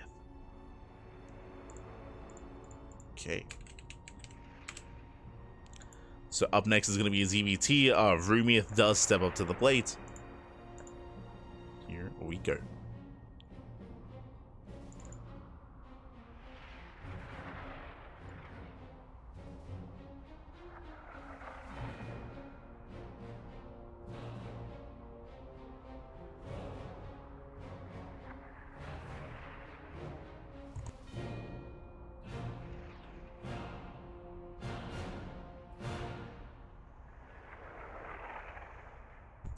Here we go. So we have our map choice. So we do have our map veto. That is going to be Arkanoid. Arkanoid is vetoed by uThermal. And Rumeith, he has chosen Return of the King. For the first time tonight, for the first time this broadcast, we are going to be jumping into Return of the King. It is a map that I'm not too sold on, I'll be honest. Like, there's definitely some crazy features of Return of the King. But we're stepping in. We're stepping into the ring here. We're jumping into our ZVT. Let's go.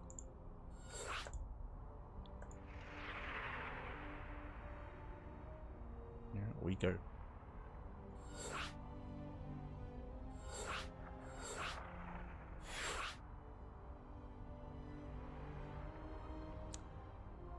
Arkanoid was ready. I don't think we've actually castled an Arkanoid yet, I'll be honest. But apparently it is in the map pool. But we have never featured it, as it has been vetoed every single time. I have heard Arkanoid is like it's like a pseudo island map, right? Oh my, it looks beautiful. I'm looking at it. Arkanoid. Oh my god, it's like I guess it's I almost said it's similar to I almost said Lost Fantasy. No. Jesus. You know the name of the map. Monty Hall, that's it. I almost said it was similar to Monty Hall, but no. There's just rocks everywhere. Jesus. That's crazy. I want to see it. Someone play on Arkanoid. It's insane.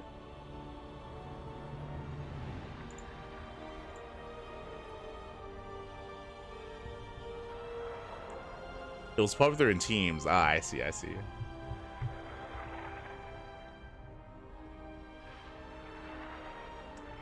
Last rail was in the 4 hours before this event started. There you go. No. But yeah, Arkanoid is interesting. I've never seen it before. Like, I've never been able to cast on it, so I'm very much so intrigued. I'm intrigued by Arkanoid. We should make Hyper 1 play on it. Oh no. This looks like a Hyper 1 map. One that he would port. Well, now though, could be settling in. We are getting ready for our next game. What's another map that we haven't featured? We haven't featured Neo Arcaner. No, we did feature that. I think we've seen every other map so far. Yeah, we featured all the other maps. Just no Arkanoid.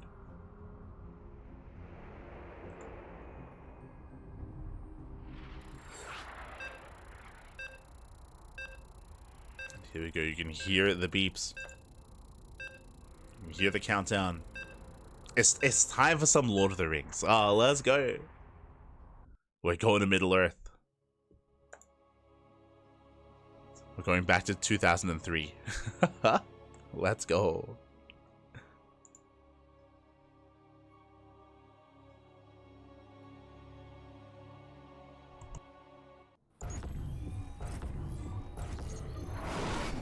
As spawning in the top left-hand corner of Return of the King, we have the... God, I have to change the names every time.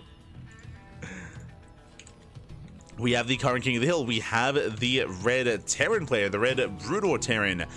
It is uThermal.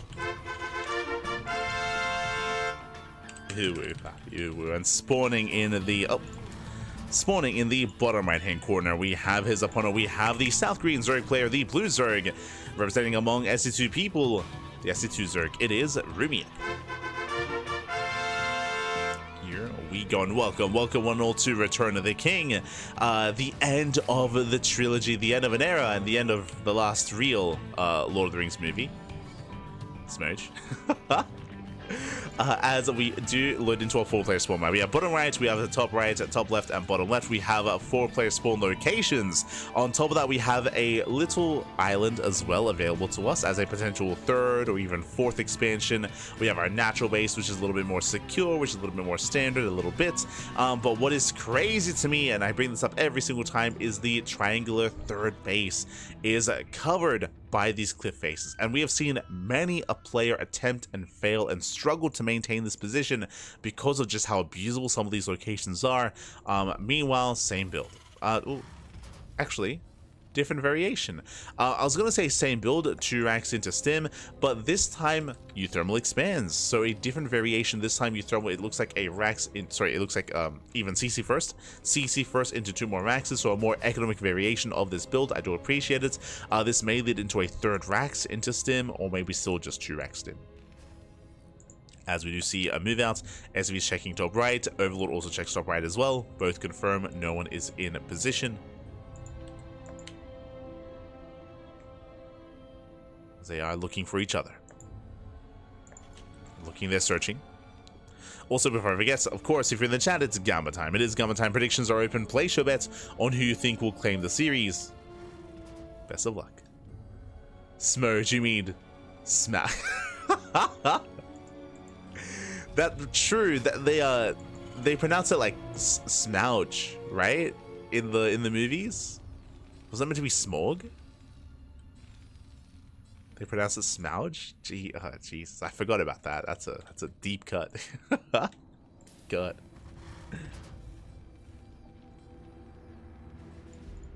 Fun fact: I actually haven't seen those movies, the Hobbit movies. As in, I say plural. I've only seen. I saw the first one. I saw the first one in the cinema, and then I was like, I'm good.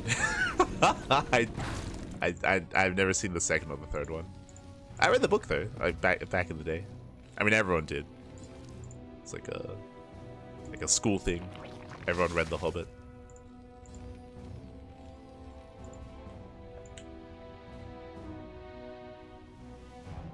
I think they say it's smout. Yeah, I don't know. Yeah, they do their own thing.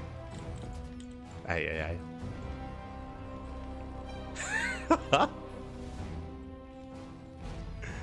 Avoid them. I felt betrayed. I have no desire to. I'm not like those people where I'm calling out Yaku right now, where like you start watching something and you have to see how it ends. Like, I'm good. I gotta need that.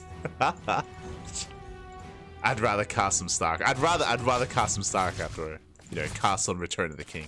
I'm good. I don't have that desire.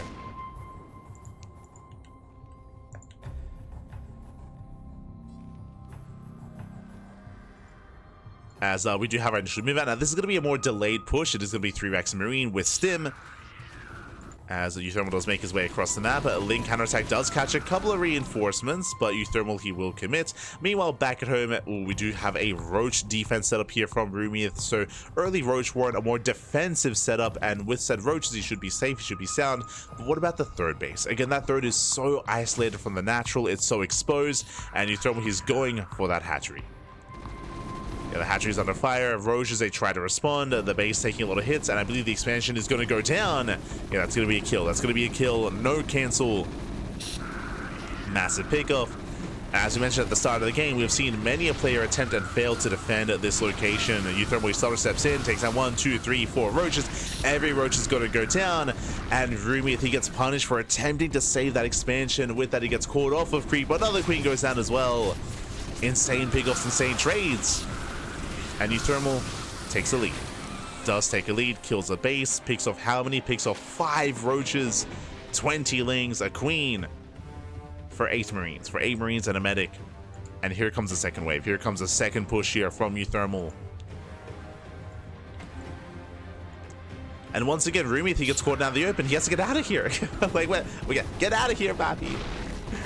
What are we doing out here? The Roaches are going to get picked up for free. Yeah, every single Roach goes down. Massive pickoffs. Ay. Not like this. And this may be over before it really began. Rumeith, he's trying to expand and get a backup third base. This is once again a very exposed location, very exposed expansion. uThermal, does he rotate? Does he check? Does he scout? He does. Yeah, he does. And Rumeith, he will never expand. He will never get, or at least for now, he will never claim his third base. It's going to be denied over and over again. We can see Rumeith trying to catch reinforcements. And this will force uThermal back home. But never mind. Nah, he just goes. He just go for the kill. You just go for the kill at this point. The Roaches, they're out of position. They're not at home to defend. Yeah, there's nothing at home. There's 3 Roaches, a Queen. The Queens, they try to respond. There's 1 transfuse. Gets into the mineral line. And this is brutal here. Rumeith, he's racing back home. Instead, he's the one that responds. And that's going to be game. That's going to be game, Pappy. Ay. Before we can embrace the mid-game here, Rumeith, he just can never expand. Marines, they stim in. They take down Roach after Roach. 31, 34 drone kills. And Rumeith is all in. At this point, Rumeith is all in. He's down to 5 workers. 5 drones remain. It's barely an economy. He's gonna try to re-drone. Yeah, he's gonna try to recover here. Drones are on the way. Rumeith moves out. Back at home, we have tanks, we have bio, we have medics. Even unsieged, this army from uThermal can break this. 100%. He can take the fight.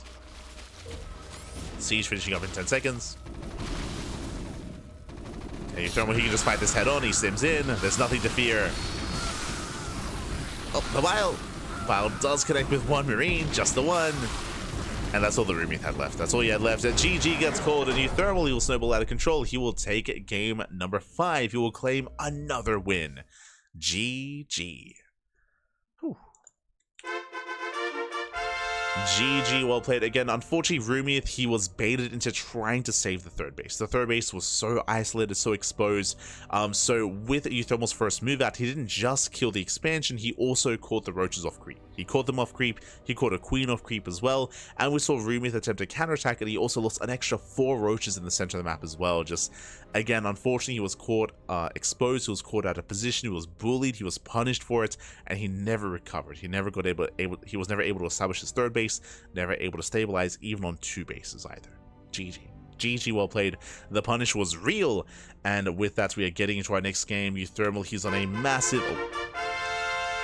uThermal's on a massive win streak, and now it's time to revive. We're bringing people back in. The first player to be knocked out of the tournament has returned. Up next is going to be Hyper One's firstborn. Up next is going to be HonMonO. Let's go. We have a TVT. We have a Terran versus Terran. And we'll see if HonMonO can recover. Here we go. Every time it's a mass. It's true. uThermal, he does hate the workers. He does hate them. Ah. Ay.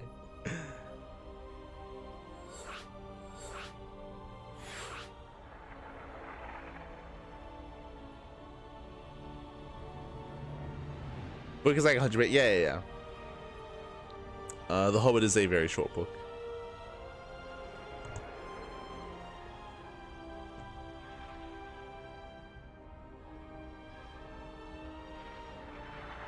It hurt my eyes though. Yeah, if you remember the first Hobbit movie, I don't know if they continued this, and I don't know if anyone has ever done it since, but they increased the FPS than the usual like 24 frames per second or something. I remember also it being an unpleasant experience just watching it at the time. I don't know if they continued that or anything like that. I remember it was a big deal when they went for that move. But I have never read the Lord of the Rings books. I have heard that they're a little bit more, what's the word I'm looking for? A little bit more of a challenge to get through. Just with how it's written and like the verbiage that is used at times. I mean, I feel like you get a little bit of that in The Hobbit. But I'd love to get around to reading it. Like in general, it's one of those things where I think I've said this before. I used to read quite a lot when I was younger. But nowadays I have a really hard time finding time to read. And I guess that's what it comes down to, is like just setting some time like out of your day to do something like that, whether it's read, whether it's workouts, whether it's like going for a walk or something like that. Definitely find a hard time doing that, just because like, you know, I like being productive, and I typically find something else to do. Like I said this before, but basically whenever I'm not casting, I'm usually like editing VODs or making thumbnails or scheduling, or like I'm always doing something, right? And maybe I have like a show on in the background or something like that, but like I'm always like, you know, I want to be like productive in some way. And finding the time to like, I don't know, sit and read, it's a little bit more difficult to do. When I was younger, I think it was easier because I would commute, right? I would like often, I don't know, like go on like hour-long train rides, like going to like university or something, right? So it'd be very, because you're like forced to sit in one location on a train, for example, then you're able to like, you know, read. Otherwise, what are you gonna do? Kind of forced to do that. But anyway, we're getting into our next game. We're getting into our 7th match of the night, and spawning in the bottom left-hand corner of Blue Storm, we do have our red Terran player. We have our our player from the Netherlands, our SC2 Terran, it is uThermal. We're spawning in the top right corner. We have the challenger. We have the would-be usurper opening up 2 ranks. The Brutal Terran player for Hyper 1. It is HonMonO. Let's go. Let us go. Once again, uThermal, he's the current king of the hill with 5 wins under his belt. He's had a crazy performance so far.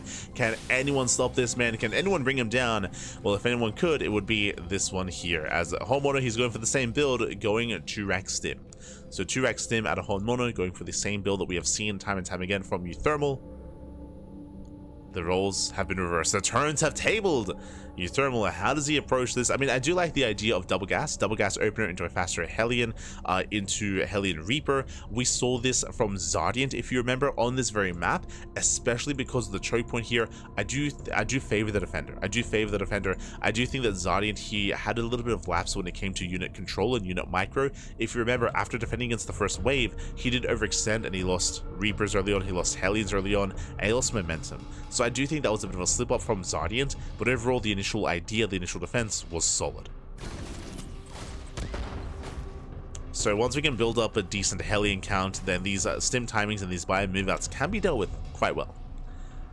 So uThermal, I'm sure he's building up towards that, so that we go CC here in the main. A reactor is about to finish into an add-on swap, I would imagine, into reactored Hellion. Yeah, add-on swap into reactored Hellion is going to be the ideal to roast up some Marines.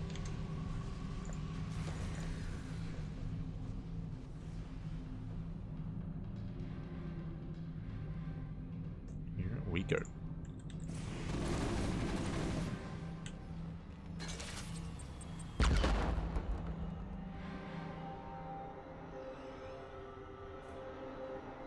As HonMonO does move out. From here does move out. uThermal, of course, he did spot the move out. He's setting up back at home. Really high res plus 448 FPS. Yeah. That's it. Oh, the mine. He went winter mine. He's crazy. Oh my god. My apologies. I assumed it was going to be Hellion, but the 2 winter mines, nice splits there out of HonMonO. He does avoid the mine shots. uThermal, he's crazy. Takes out the depot. The Hellions will clean this up, and with that, uThermal does hold. He does hold on. Again, the mine opener was crazy. Hellions will clean up. And with that, the game will continue here. The Reaper getting so much damage across the map, delays the CC quite heavily. Does force a stim. HonMonO does hold. But uThermal, he will expand. And uThermal, he will have the faster expansion, the greater economy, at least initially. Will have that economic edge behind this, getting to a 1-1-1 into Cloak Banshee. Meanwhile, HonMonO back at home, embracing his bio production, yet to switch into mech. Going into an eBay, committing to +1 actually. Commits into +1. Nice split there with the Marines. Trying to avoid splash damage, another stim gets spent, another Marine goes down. And again, HonMonO, he's in trouble here. He's being forced back. 3 Marines left, about to be 4. Another Marine goes down. Oh! Nice target firing. He gets 1. Gets 1 Hellion. Oh god, but there's 5. There's 5 Hellions left. And this might just be too much. With 5 Hellions, honestly, we can break this position. Yeah, uThermal's going for it.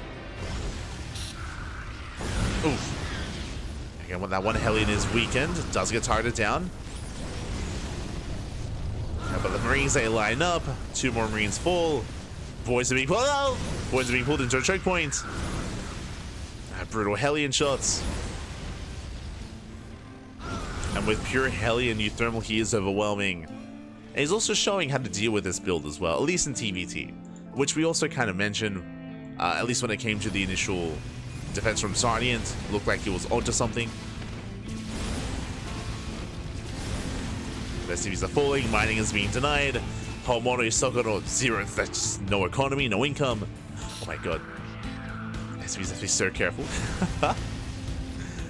The Marine count is building up, and eventually HonMonO, he will break out. So I'm assuming, as we're building up the Hellion count even further, 7 Hellions. Oh my god. The Marines, they line up. And HonMonO, he just cannot hold, he cannot defend. Down to 2 Marines, down to, still 2, down to 0. Medics left. Ah! Flame Hyper what? GG. GG, well played. And uThermal, he will take down HonMonO, he will overwhelm, and uThermal claims another win. GG. GG, well played. Oh no. I do apologize as I did forget to open up predictions for the last game. I'll make sure to do the same for the next, or to get it going. But GG, well played. uThermal, he does claim the win.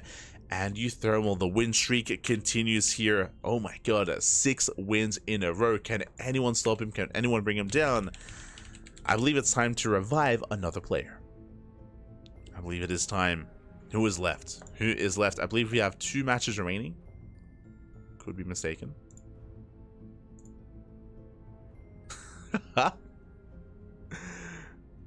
Sorry, 3 matches. 3 matches remaining.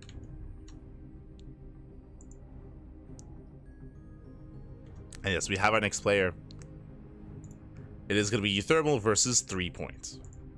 So we have a couple of revives here. So basically, it typically is going to be 10. It is going to be 10 unique players. But we have run out of players, so we are reviving. HonMonO was revived. I believe threepoint and Greenert will also be revived as well.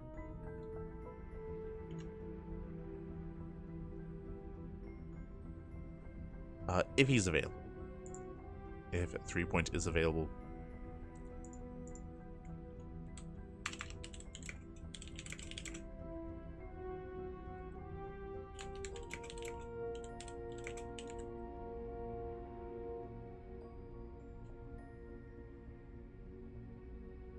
Let's go.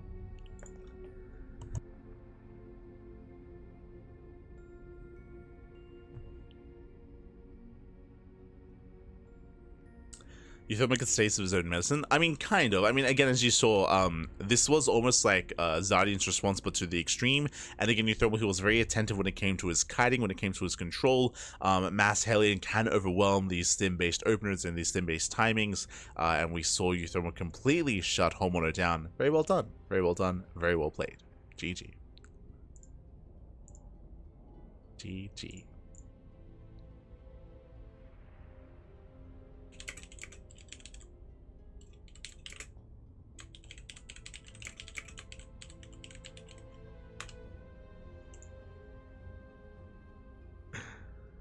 And we're waiting for our next opponent. Posing them a question. What is better, Paradox or Arkanoid?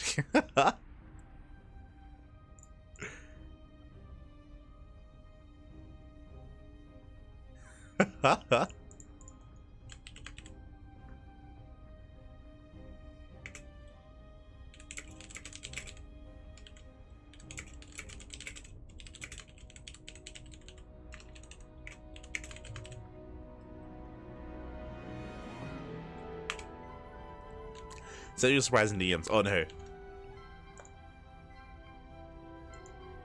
Oh my. Oh, let's go. Let's go. Let's go. That's beautiful. You notice that we have our duckified like race logos. Now, I don't know if you noticed, by the way. There's something unique about our race logos, actually. These. So shout out to Avex. Avex, he actually sent us some Duckling color themed Terran, Zerg, and Protoss logos, because we actually have them as you can see here on the screen. We have like the Terran logo next to uThermal. We have the Zerg logo next to threepoint. But yeah, I don't know if you can notice, but we intentionally did add like beaks and flippers. Like for the Terran logo, it's very small, but we actually did add like a duck beak to it because it's meant to be like a bird, and duck feet.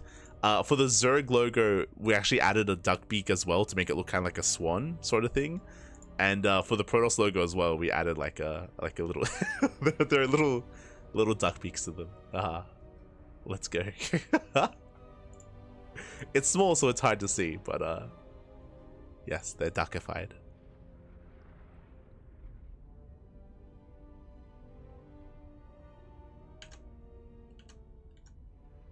But oh, I appreciate it. We might be able to add them. Yeah, we might be able to add them to our setups here, for sure. I'll get Kuro on it. I'll get her on it. Speaking of adding it to our overlays and setups, looks like we have a switch up here. So threepoint is scheduled to be the next player, but threepoint is unavailable. So threepoint unfortunately is unavailable. He won't be able to step up. Instead, Greenert will rise to take his place. Up next, we have a TVT between Greenert and uThermal. I say TVT, I do know that Greenert does play Protoss, or if he plays Brood War. So it might be a TVP. We'll see what he goes for. See what he goes for.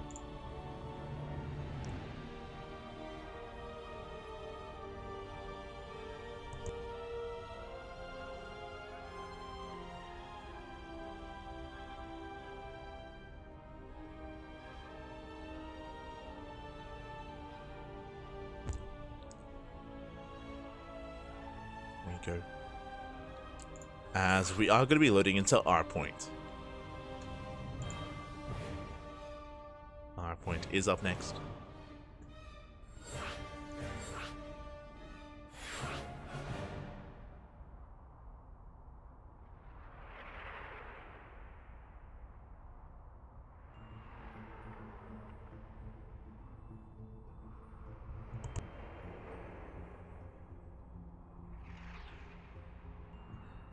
And it looks like we do have our players setting up here. Again, I'm still not entirely certain if Greenert is playing Brood War or SE2.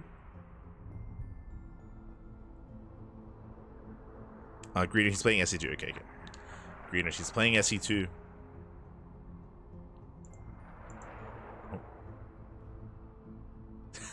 Oh. Okay, and Greenert, he's rolling Zerg. Let's go. Does pick Zerg. Not Terran or Protoss.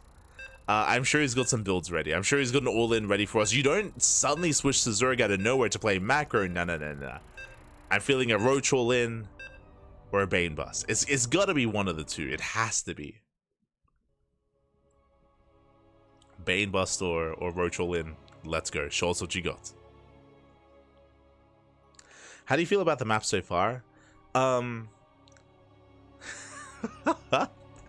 I don't think I've experienced. I mean, you know my thoughts on Return of the King is crazy. I don't think I'm fond of Return of the King, to be honest. I don't think I've experienced enough of the newer maps yet. I'm very much so on the fence on Arcaner. I'll be honest when it comes to how vulnerable or how thin those mineral walls are.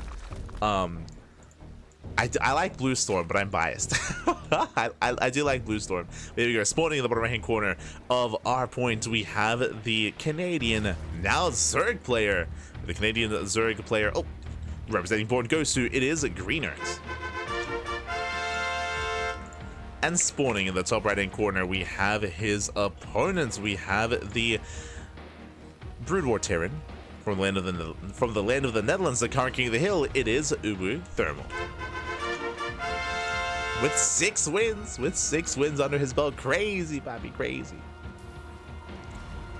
He's almost won every single game in this King of the Hill. It's been an impressive performance so far. Very impressive, and we'll see if we can keep this run going. Meanwhile, from the side of Greenert, I'm expecting an all-in. Like, again, you do not pick Zerg out of nowhere for no reason.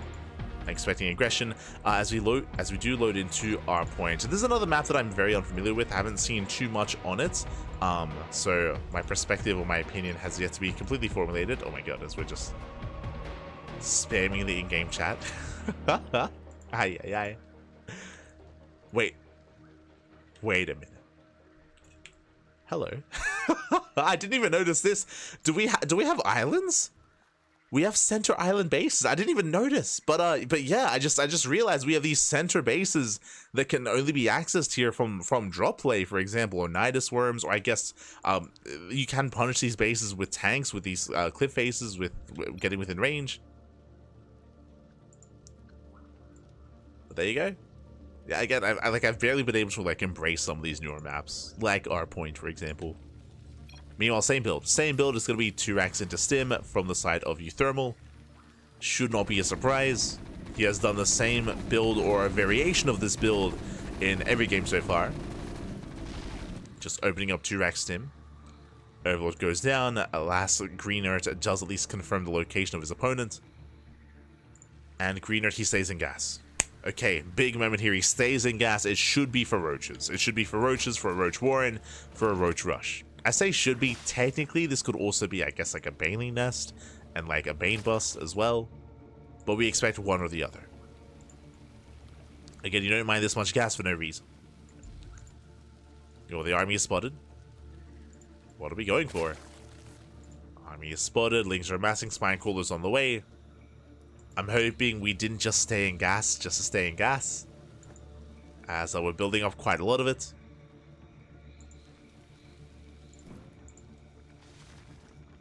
Oh, as I'm not too convinced here by the defense. I mean, we have 2 queens at least. 2 queens in position. Lings are amassing.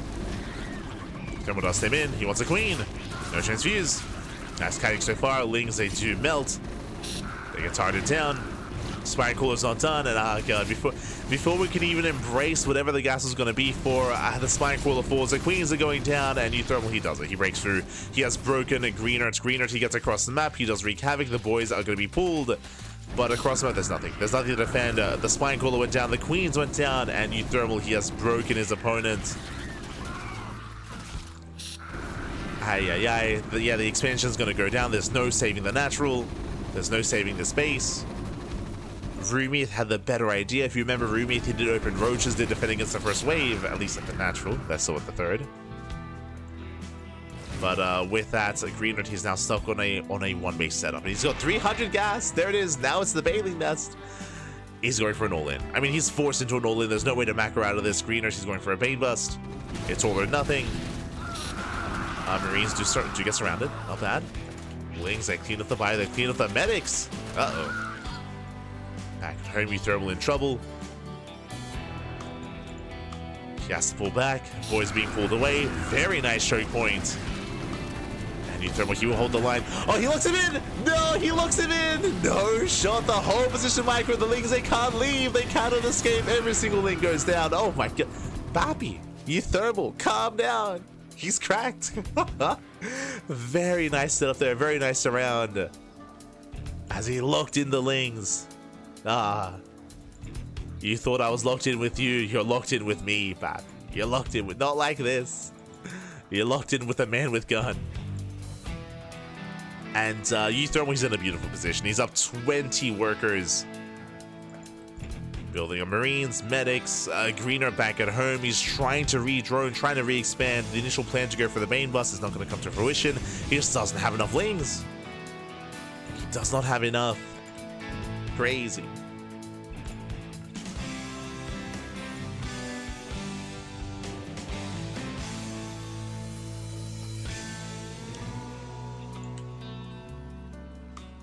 I'm dreaming of dark. If only. We need to get Shin to play in one of these. We need Shin back in the King of the Hills.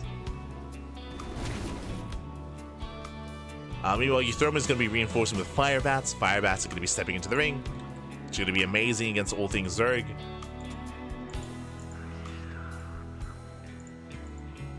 Oh, Hyper One. He's saying Tesagi.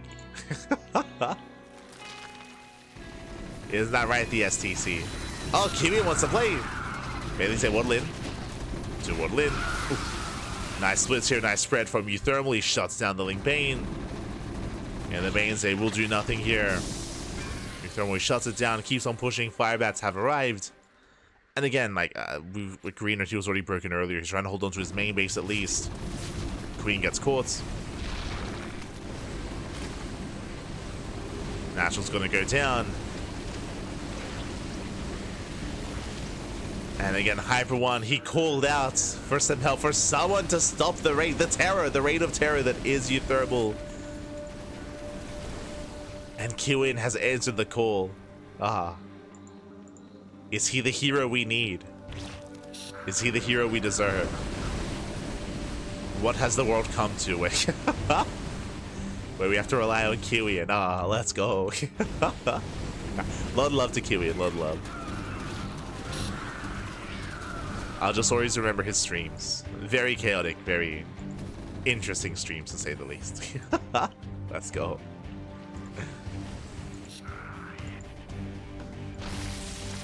uThermal making his way in.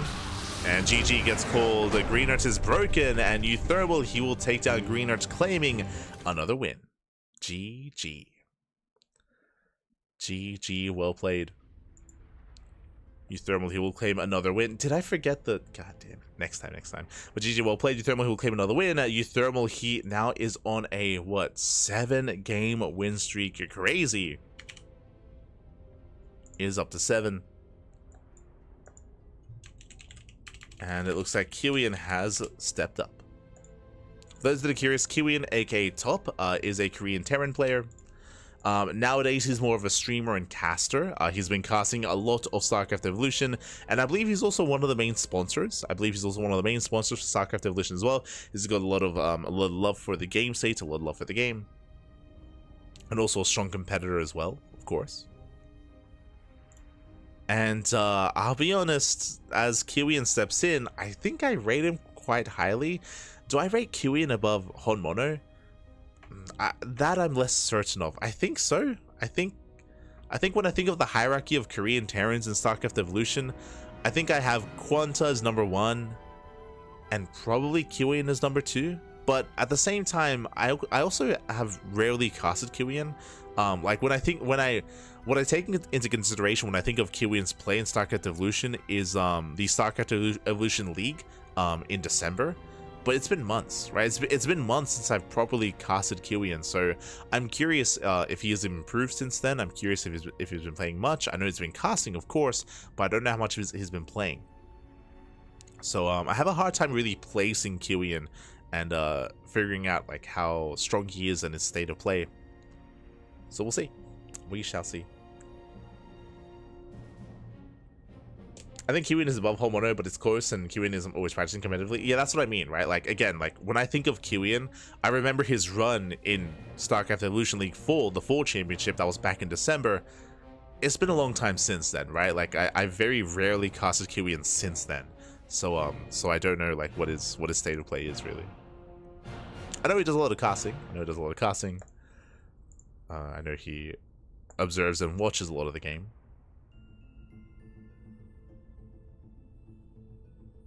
I was also playing on Rport last night, but looked pretty decent. STC also plays pretty well. Yeah, like STC is another one that that rarely competes, right? Like he plays in an event like every now and then. Every now and then. Well, like not as regularly, right?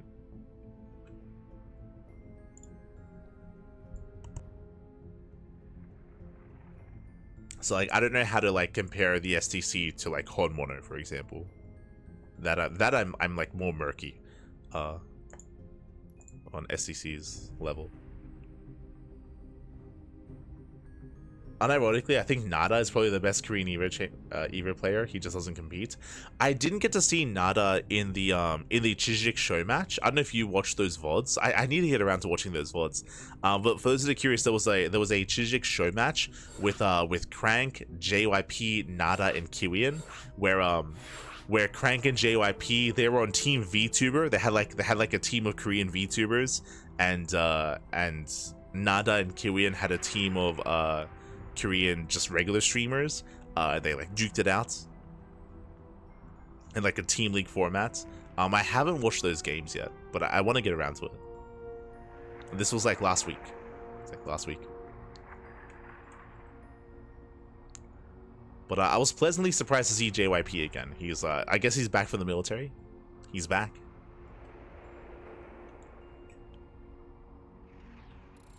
I watched the VODs of the show matches. I also watched all the practice and Chijik stream VODs. Oh, let's go. How was the practice? I'm curious. Like, I imagine that would have been peak content for like Korean viewers. Like, I'm just imagining like Nada. I imagine like Kiwian like yelling at the other streamers about what to do. Like, I'm sure they were nice about it, of course, but like teaching the other streamers like how to play StarCraft Evolution, mentoring them even. But here we go, we're getting to our next game. We are once again loading into Return of the King, as spawning in the top right-hand corner of Return of the King, we have the current King of the Hill, the SE2 Terran player from Land of the Netherlands with 7 wins under his belt. His reign of terror continues. Can anyone bring him down? He's unstoppable. He is uThermal. And spawning in the bottom right-hand corner, spawning in the top right-hand corner, we have his opponent. I should switch this up actually, my apologies. Top right-hand corner, we have his opponents. We have the South Korean Terran player. We have the South Korean Terran player, the blue Terran, the Brood War Terran himself. It is a Kiwian. Let's go.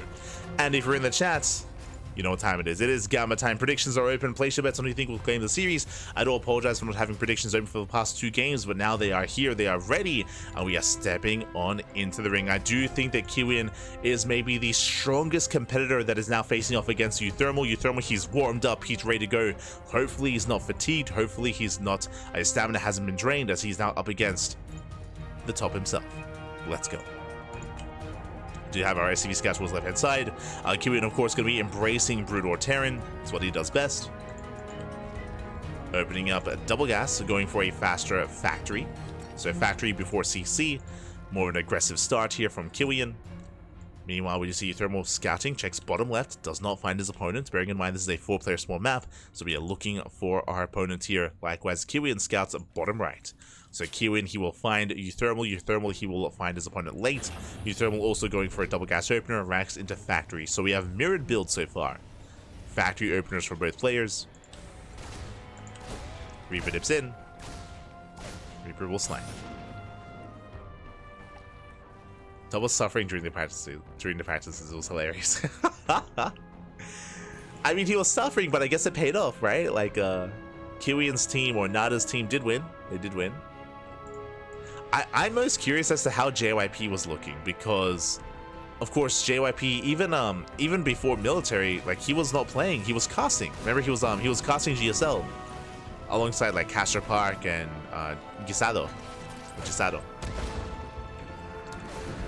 So JYP, it's been a while since he's like properly competed. So yeah, I'm curious how he looked, and I'm curious if he has expressed interest in continuing to compete. Like I don't know if he wants to be a streamer, a player, a caster. Like I don't know what's next for JYP. Like that's what I'm curious by.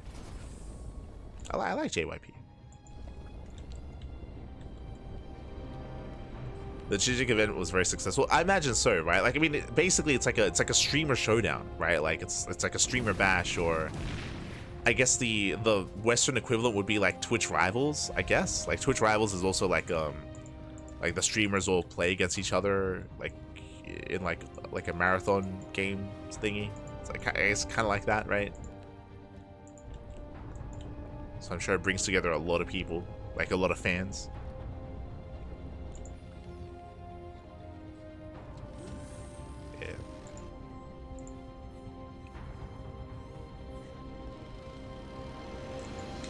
I mean, it brought together the VTuber audience. True. Aye. But here we go. We do have Mech on the way here from Kiwian. So again, it was the initial factory-based opener into Mech, into Vulture, into Siege Tanks. Meanwhile, across the map, we do have uThermal opening up 1-1-1, taking his own natural base. No clear indication yet as to how he wants to open up, but he does actually open up with a Cyclone drop. Okay, Cyclones, they load up, they move out. The drop is spotted here by the... I almost said Overlord, by the spotting racks. As he moves out, Vultures, they try to dip in, they trade with the Marines, they set up some Spider Mines here outside of the natural, but no major damage. uThermal does defend. Makes his way to the mineral line. We have Spider-Man sitting up defensively. Cyclones, they drop in. Cyclones, they drop in. Oh! Going for the tank. They do get some decent damage, but last force to make up. And limited anti-air from the blue Terran from Kiwian, so uThermal will escape. Nice pickups here, very nice control. Gets a Marine, gets a Vulture. uThermal pulls away. And behind this uThermal, we've seen this before, he's going into tank, into Banshee. I would not be surprised if we see a second starport. We saw this previously here in the broadcast. So we'll keep an eye on him. But now checks the island, checks the bases. Again, no anti-air, so the medevac just has free reign. Boosting away. Does confirm the mass mech. Oh, ooh, bit of miscontrol there. One cyclone goes down. And Thermal pulls away. Now back at home, what's it going to be? Bio, not mech. Okay. So not mech, it's going to be bio tank out of uThermal. A much more active, much more mobile style. He's not making it up. He's still making more Banshees, but it is not 2-port Banshee. No second starport, no second factory. We are building up. And likewise, okay, it is still mech. I saw the academy, I was like, oh my god, but I believe you do need the academy for the, I almost said orbital. Comsat station, that's it, for the Comsat station to get into scans. So the armory is a tech prerequisite for some other structures.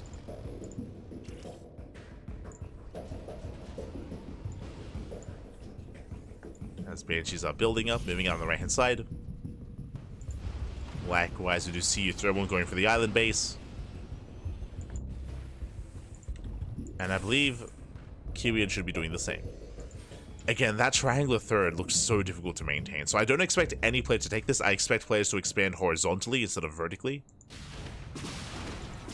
I guess it'll be easier for Kiwian. Meanwhile, Banshees, they get across the map.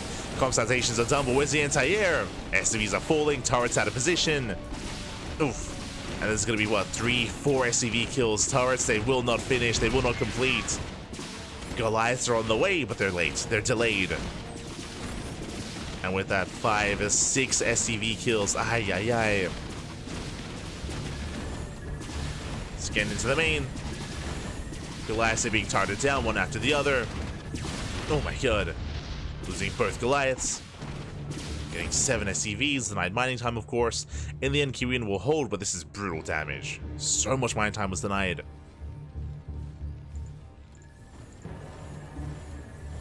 And with that, uThermal is getting more comfortable. He's getting more comfortable, getting his 3-base economy up and running. Embracing a stim, getting into more tanks, more bio. Momentum is on uThermal's side. And Kiwian, he has to recover. Now, when it comes to his map control, I will say, I mean, look at the minefield. The minefields are crazy here for Kiwian. He has wooden mines all over the place. Now, they don't just deter the army, they don't just delay an army, but they also scout, right? They provide, as you can see here, they provide vision. There's vision all over the place for Kiwian. He sees all, he knows all. Moving out top left. I would imagine going for a ninja expansion, potentially. uThermal moves out, and the move out is going to be spotted by these vultures and by the mines. Oh, as the vultures are going to be cleaned up, they don't kite back. Move out is spotted. Kiwian getting in position, sieging up those tanks. He's going to be on the low ground though, bear that in mind. Again, we spoke about it, but this giant cliff face here is so difficult to deal with as the defending player. And uThermal takes down the Wraith. Moving in. Maintaining map control, containing his opponent.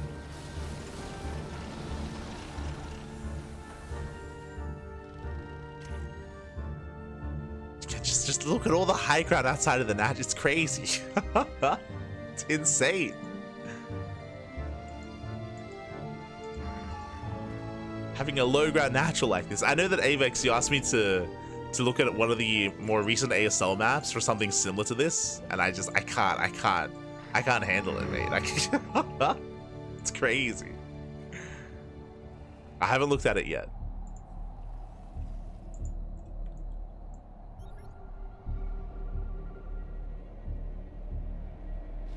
Oh, we do see behind this a force command center on the way. uThermal, he's not moving in.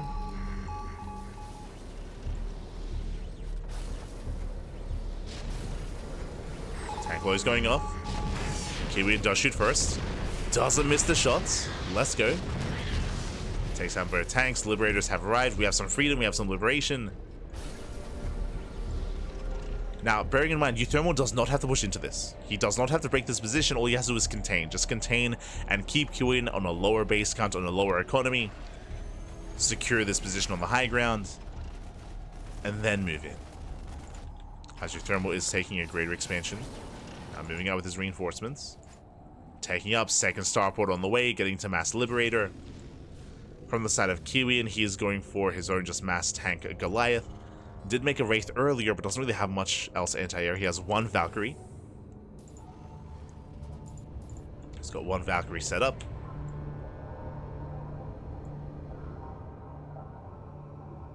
Is this SE1 versus SE2 Terran? Yes. This is StarCraft Evolution. So we have Kiwian playing in Brood War, and we have uThermal playing SE2.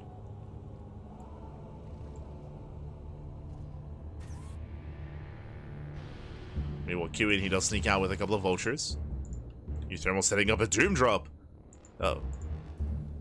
Kiwian, he's pretty well fortified though. He has a massive ring of turrets. uThermal expanding horizontally. Does expand away from his opponents. Doom Drop coming in. I believe this should be spotted, yep, by the mines. As I mentioned before, they don't just deter an army, but they scout everything he sees, he knows. Yeah, Kiwian, he responds. He's rotating back into the main. Getting ready for the Doom Drop. Fusion course on the way from uThermal. This should be for Liberator range. Getting to Lib range. Still securing himself. Oh! Yeah, there's no way into the main, not against all these Goliaths. But uThermal. Oh my god! Oh my god! He runs into the mines! Does run into the massive connections! Nice catch here from Kiwian. Again, he took down, Jesus, for a couple of spider mines. He took down 3 tanks, 11 marines. SCVs do go down to the vulture run by. Vulture drop even. Oh my god, 16 workers going to be going down. The vultures, they bust into the pocket, onto the island. 20 SCVs go down, the entire mineral line. uThermal out of position. No sentinels, no vision. Even spider mines in the pocket base as well. uThermal tries to respond. Yeah, it does bait out the shots. Forces friendly fire. Does force friendly fire. But a very nice drop here from Kiwian. He breaks out ninja base on the way. So he caught the army, eviscerates the economy. Suddenly, oh my god. Suddenly Kiwian does have the greater economy. But he needs the base. He's oversaturated. He needs an expansion. He needs to transfer.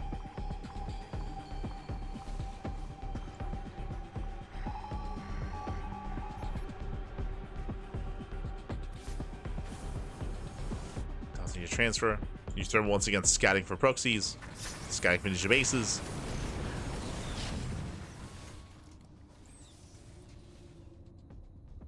Still building up. Kiwian being cheeky here. Does move forward.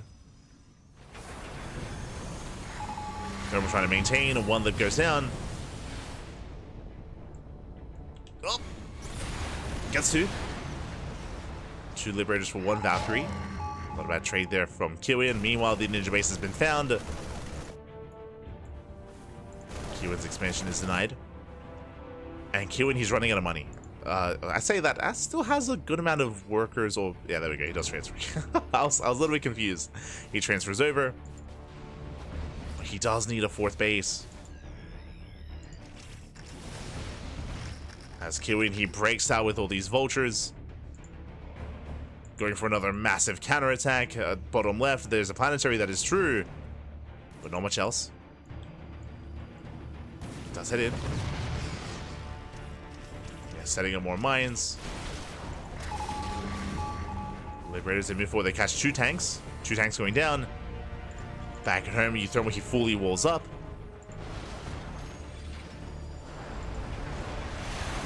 And Liberation's moving in. The freedom!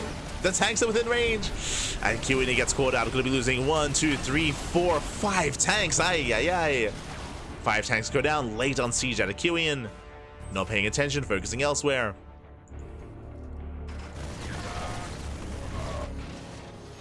Kiwian can attempt to surround, but he lost so many tanks. Okay, Liberators there extend. Goliaths, they handle them. You know, Vultures, they bust into the natural. Tank gets surrounded.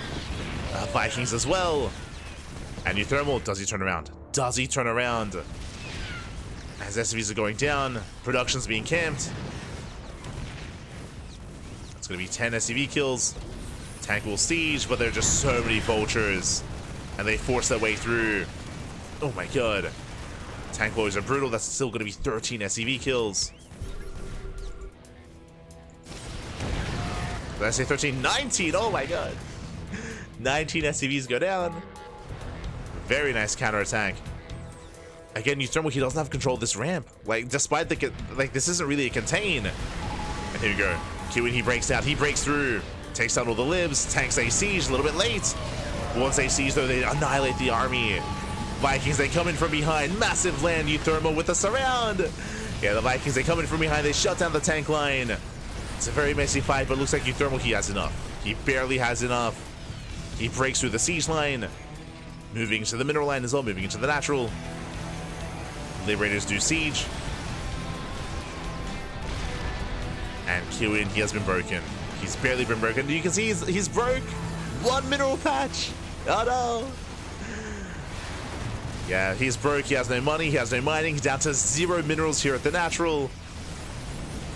He cannot rebuild. He cannot build back up. And uThermal still undefeated. He will take down the mineral line. 24 SCVs go down. It was an impressive game here by Kiwian. He had some very nice moments with the drops, with the counterattacks, with the run-bys, with the surrounds. But despite that, he could not break the main army of uThermal. It was close. It was very close. But he was starved out. He just never expanded. Never claimed another base. He tried to, but he failed to.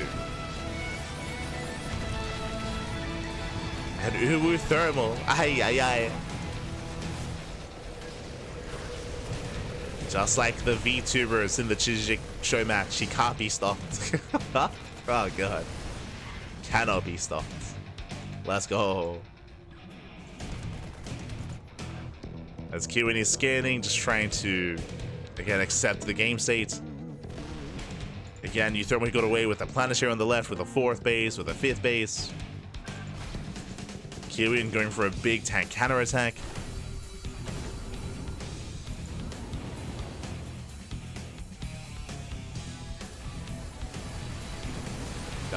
He's coping a little bit, man. He's coping a little bit. He gets found out. He gets found out. Yeah, uThermal does find the tanks. At least he finds some of them. The others actually make their way into the base. So not the best catch there from uThermal. Hoo-woo, hoo-woo, baby, hoo-woo.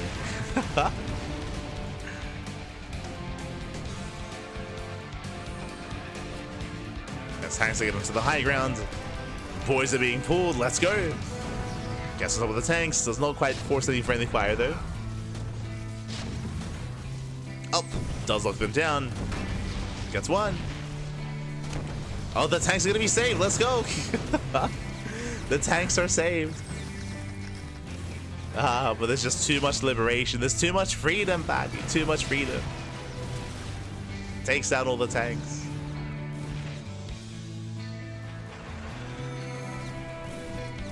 GG gets pulled with that uThermal. He will take down Kiwian. He will get another win. 8 wins on the board. GG. GG, well played again. Kiwian, he did pose a threat. It was a back and forth, very intense match there between the two players. But at the end of the day, once uThermal got momentum in that game, once he was able to get his contain going, Kiwian, he never really broke out. He was able to go some run-bys, which was very impressive, but Kiwian, he struggled to get a 4th base. He struggled to expand. He could not do so, and with that, he was starved out. He just ran out of money, ran out of steam. GG. GG, well played. uThermal will claim the win. And we are getting ready for the final best of one of the broadcast. There's one match remaining. Can anyone stop this man? Can anyone stop uThermal? Oh no, can anyone stop him? Ay. TBD. Okay, we have room for one more player. Who's it gonna be? Who's up next? Who is our latest challenger?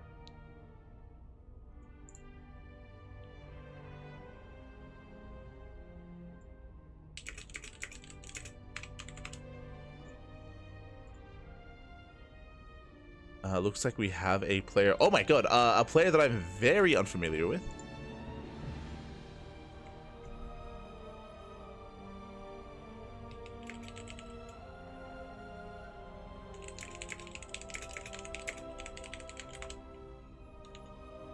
Here we go, we are getting ready. We have our next opponent, a player that I'm very unfamiliar with here. It is going to be a South Korean Zerg player that I've never casted. Not just any turtle, it is MagicTurtle. Let's go. Let us go. When I think of MagicTurtle, I think of you know, in mythology you have the turtle that's like on fire that's spinning around. Yeah, him. Let's go. I'm ready. Gamera, that's it, Gamera. Let's go.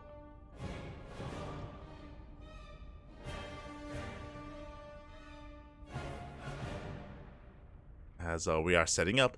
Now, when it comes to MagicTurtle, I actually have to look him up because I've never casted him before. I've never casted MagicTurtle before. I'm sure he's played in some tournaments in the past. Let me just double check. Oh my god. Wait, what? No. He's playing in SEL King of the Hill. I believe this is his first event. At least his first Wikipedia tournament. Okay. His first tournament on Wikipedia, so yeah, not too familiar with him whatsoever. Apparently he played in the Chijik Cup back in July. Okay.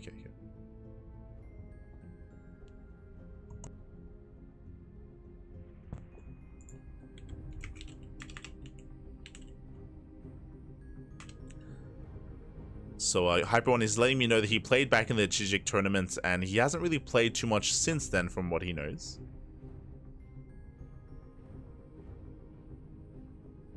We should call this tournament format uThermal King of the Hill. There's no other king. Technically, there is one other king. Technically. And that is threepoint, right? Threepoint, he was the original King of the Hill today. And uThermal did claim it from him. And apparently, so MagicTurtle, he beat Mini, the Brutal Protoss, but then he lost to MC and threepoint barely. Interesting. So, yeah, a player that I've never encountered before, but, you know, apparently he has his history in some previous StarCraft Evolution tournaments. Let's go. Let's see what he looks like.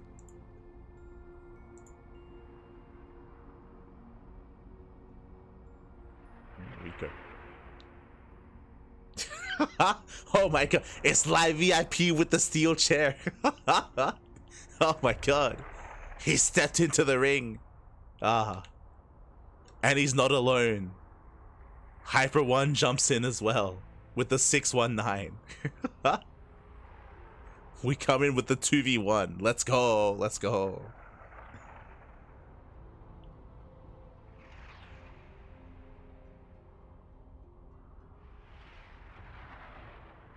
There's a few parts where Kiwian was close to winning. Yeah, for sure.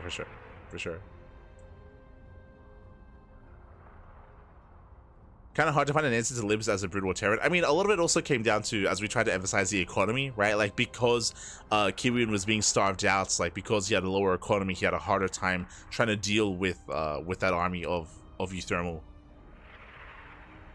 With that siege position. The map doesn't help either. Yo, I'm gonna bring it back to the map. Remember, because of all that high ground outside of the natural of Kiwian, he couldn't. It makes it even more difficult to break out as well, right? Pushing up ramp, up into high ground, into tanks, and into liberators as well.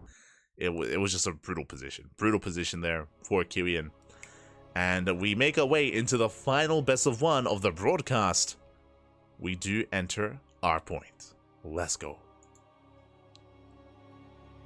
Let's go. There's no stopping the power of God in anime. Oh no.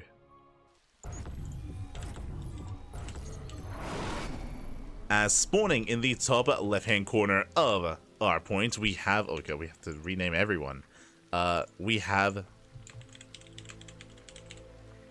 the South Korean Zerg player, a player that I'm very unfamiliar with, but I'm ready to be introduced. So we have the South Korean Zerg, the SE2 Zerg. It is MagicTurtle. And spawning in the bottom right-hand corner, we have his opponents. We have the current King of the Hill with 8 wins under his belt. Can he go for all 9 out of 10? Current King, the brutal Terran player, it is uThermal. Let's go, let's go. We have our TVZ, uThermal going CC first. CC first here in game number 9, or game number 10, I should say.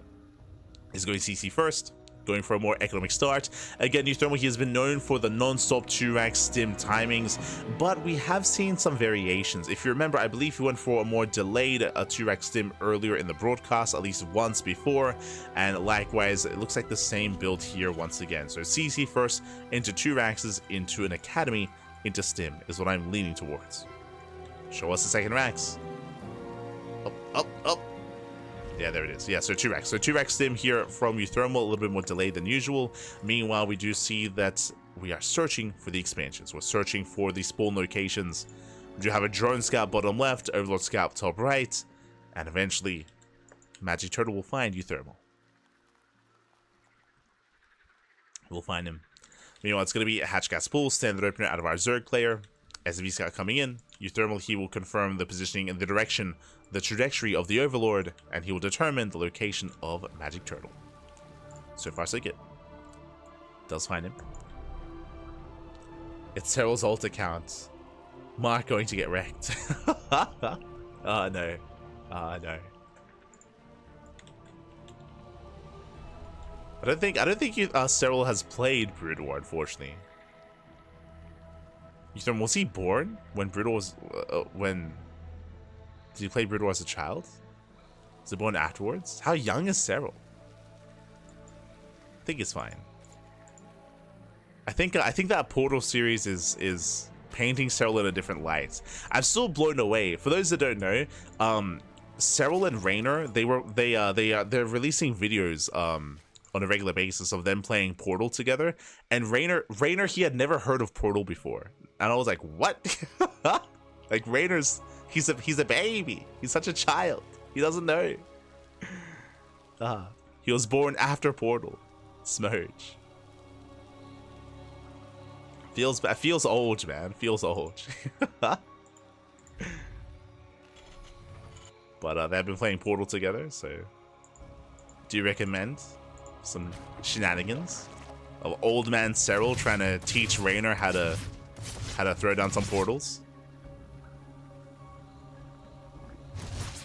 We have additional SCEvo scouts. Meanwhile, hidden Baneliness. Hidden Baneliness in the main base here of our Zerg player. This does look like a Bane bust. We have a third base on the way, but I believe that's going to be a third base just for Larva. So insanely fast nest into Ling Bane, into a bust. Meanwhile, back at home, uThermal, remember, it was 2-racks into a stim timing. The army is moving out, and we'll see if uThermal can split well against what's waiting for him, against the Ling Bane. From here, MagicTurtle can defend and then counterattack. For now, though, he's massing up Lings. Lair is on the way. Okay. Interesting setup. So early Baneliness into early Lair. This is quite expensive. We are lacking gas because of that. We have 2 Banelings on the way. I am concerned for MagicTurtle. I'll be honest, I'm not too convinced by this defense. He's been quite greedy, tech-wise, I mean. They're going to be 3 Banelings, but they're going to be slow Banes. uThermal, does he go for the natural? Does he go for the third base? Where's he headed? Where's he going? Going for the third. Going for the third expansion.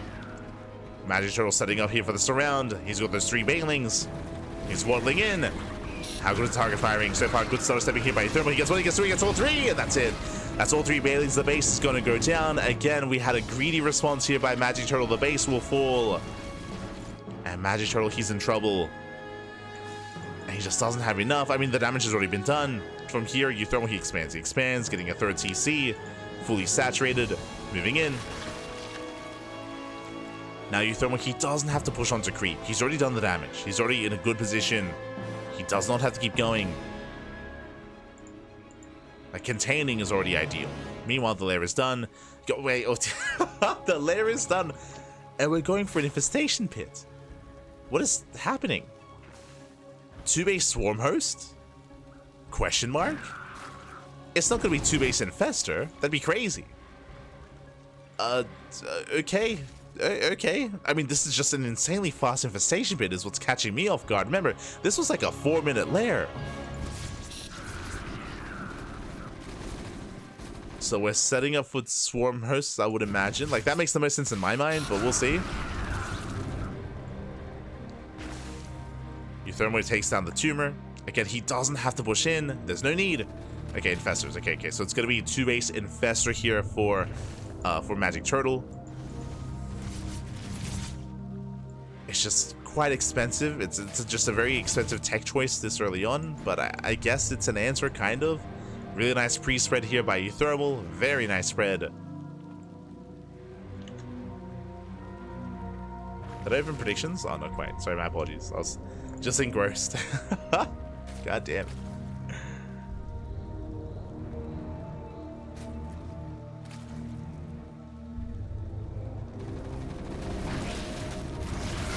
And here we go. We do see MagicTurtle does break out. Lands a couple of fungals. He does clean up the army. Not a bad engage here. Oh no! We'll lose an infestor. We'll lose an infestor. Last Firebats, a rally across the map. uThermal, he's not done. Firebats, unfortunately, they were a little bit late to the party. But they do clean up. They do catch a queen. Queen goes down. Firebats, they stroll in. Oh my god, the Lings, they just melt. They get roasted. And he's done it. He has done it. He has to... Yeah. Predictions were a little bit late, I fully understand. GG gets called. uThermal, he breaks on through, and uThermal, he will take the win. He will be this week's King of the Hill. GG. GG, well played. uThermal, he will claim the win here. He will be our final king. Congratulations. Congratulations here. Again, uThermal winning 9 games in a row. Very impressive run, very impressive performance. It was a crazy build out of MagicTurtle. Really early Bailey Nest. It was like a 3-minute Bailey Nest, maybe 3:30.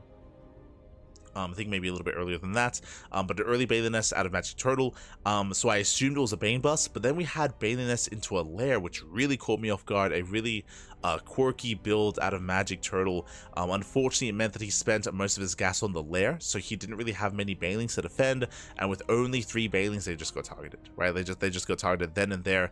Likewise, he was out of position. He was not in position to protect his 3rd base. He got shut down. He got pulled apart, caught off of creep. GG, well played. uThermal will take the win. He will take the win. And with that, let's catch up on the bracket and figure out and catch up on all the matches here of the broadcast. Let's go. Let us go.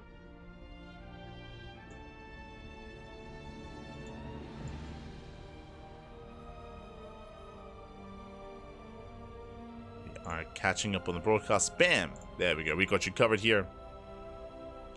As we did have our 10 matches here again with our King of the Hill style format. We had threepoint. Threepoint, he was the original king as threepoint took down HonMonO 1-0, and that led into uThermal, the beginning of the end. uThermal took down threepoint, took down Greenert, Prome, ZaRDieNT, Rumeith, HonMonO, Greenert, Kiwian, and MagicTurtle towards the end. 9 wins in a row. uThermal, he was unstoppable. Now, there were some moments here where uThermal was struggling a little bit, where we had some competition. I'm thinking of ZaRDieNT. ZaRDieNT, he had a strong start against uThermal, if you recall. Likewise, Kiwian as well also had a strong start. So Kiwian and ZaRDieNT in the TVTs definitely had some promising performances against uThermal. Even Prome, if I remember correctly, was this on yeah, Neo Arcaner. Yeah, even Prome. If you remember, Prome, he was in a better position. I would even say Prome may have been in a better position than Kiwian. Like, Prome had a very strong start. For those that forget, Prome, he was containing uThermal on 2 bases. uThermal, he failed his initial committed build. Prome was in a better position, but then Prome, he overextended. And that was also the game where uThermal, he got 44 probe kills. He snuck out with 10. He was so far behind. He was so far behind uThermal. He was down in army, down in economy, down in bases, down in tech, down in everything. And then he snuck out with 10 vultures. And those 10 vultures won him the game. They killed over 40 workers. It was insane just how much damage uThermal achieved in that game against Prome. It was crazy. Speaking of uThermal, papi guy, oh my god, uThermal, thank you so much for the raid. Thank you so much. I hope you had a great stream. I hope you had a great ladder session leading into your tournament run. For those that are curious, we were just casting the StarCraft Evolution League King of the Hill, just going over some of the matches. And again, uThermal, he is this week's King of the Hill. GG, well played. Well, we're wrapping up though, Pat. I appreciate the raid. I appreciate the raid, but we just finished the cast. There's no more games. God damn it. uThermal. GG, well played. But with that, uThermal, he did claim the win. Again, there were some good challengers like Prome, like ZaRDieNT, like Kiwian, but all these other matches here were very much so dominant by uThermal. GG, well played, and we look forward to seeing more of uThermal in the future. Likewise, when it comes to more StarCraft Evolution action, I believe there's going to be another StarCraft Evolution League King of the Hill later on this evening. We will not be casting it live. Checking out our schedule, bam. When it comes to our schedule, up next is going to be the Sparkling Tuna Cup. We're going to be live once again at 7 p.m. KST. That's going to be 9 p.m. AEST. That will be in around 6 hours. So in 6 hours time, we're going to be back. We're going to be live once again with Sparkling Tuna Cup. If you're curious, what is the Sparkling Tuna Cup? That is our weekly open tournament, weekly open StarCraft 2 tournament, not Evolution, but StarCraft 2, open to all regions, all shapes, all sizes. We have regulars like Solar, like Skillus, Björn, Bunny, Creator, Geralt, Christianer, and many others. There are typical regulars for our open cups, so you can tune in if you wish. And again, if you want to help support the CranKy Ducklings, you can do so via Patreon. 100% of the money on Patreon goes towards our tournaments like Sparkling Tuna Cup, Sea Duckling Open, and Master Swan Open as well. So it's all funded via the Patreon. You can see our Patreon goal under the schedule. We currently do earn 436 USD a month, so thank you so much to all of our patrons. We do greatly appreciate your support, and our next goal is at 500 USD. So thank you so much for all the support to all our patrons. Thank you so much to all of our subscribers on Twitch, to our members on YouTube. Thank you so much for all the support, as you're able to support the scene and StarCraft and the players and the community via that Patreon. Otherwise, thank you so much for watching. Again, we're wrapping up. We just wrapped up our second broadcast of the day. We were live earlier with the Hatchery Cup, then King of the Hill, and of course tonight is Sparkling Tuna Cup as well. If you're interested in more King of the Hill, more StarCraft Evolution content, tomorrow we're going to be live in less than 24 hours, just under 24 hours. We're going to be live with the StarCraft Evolution League number 9.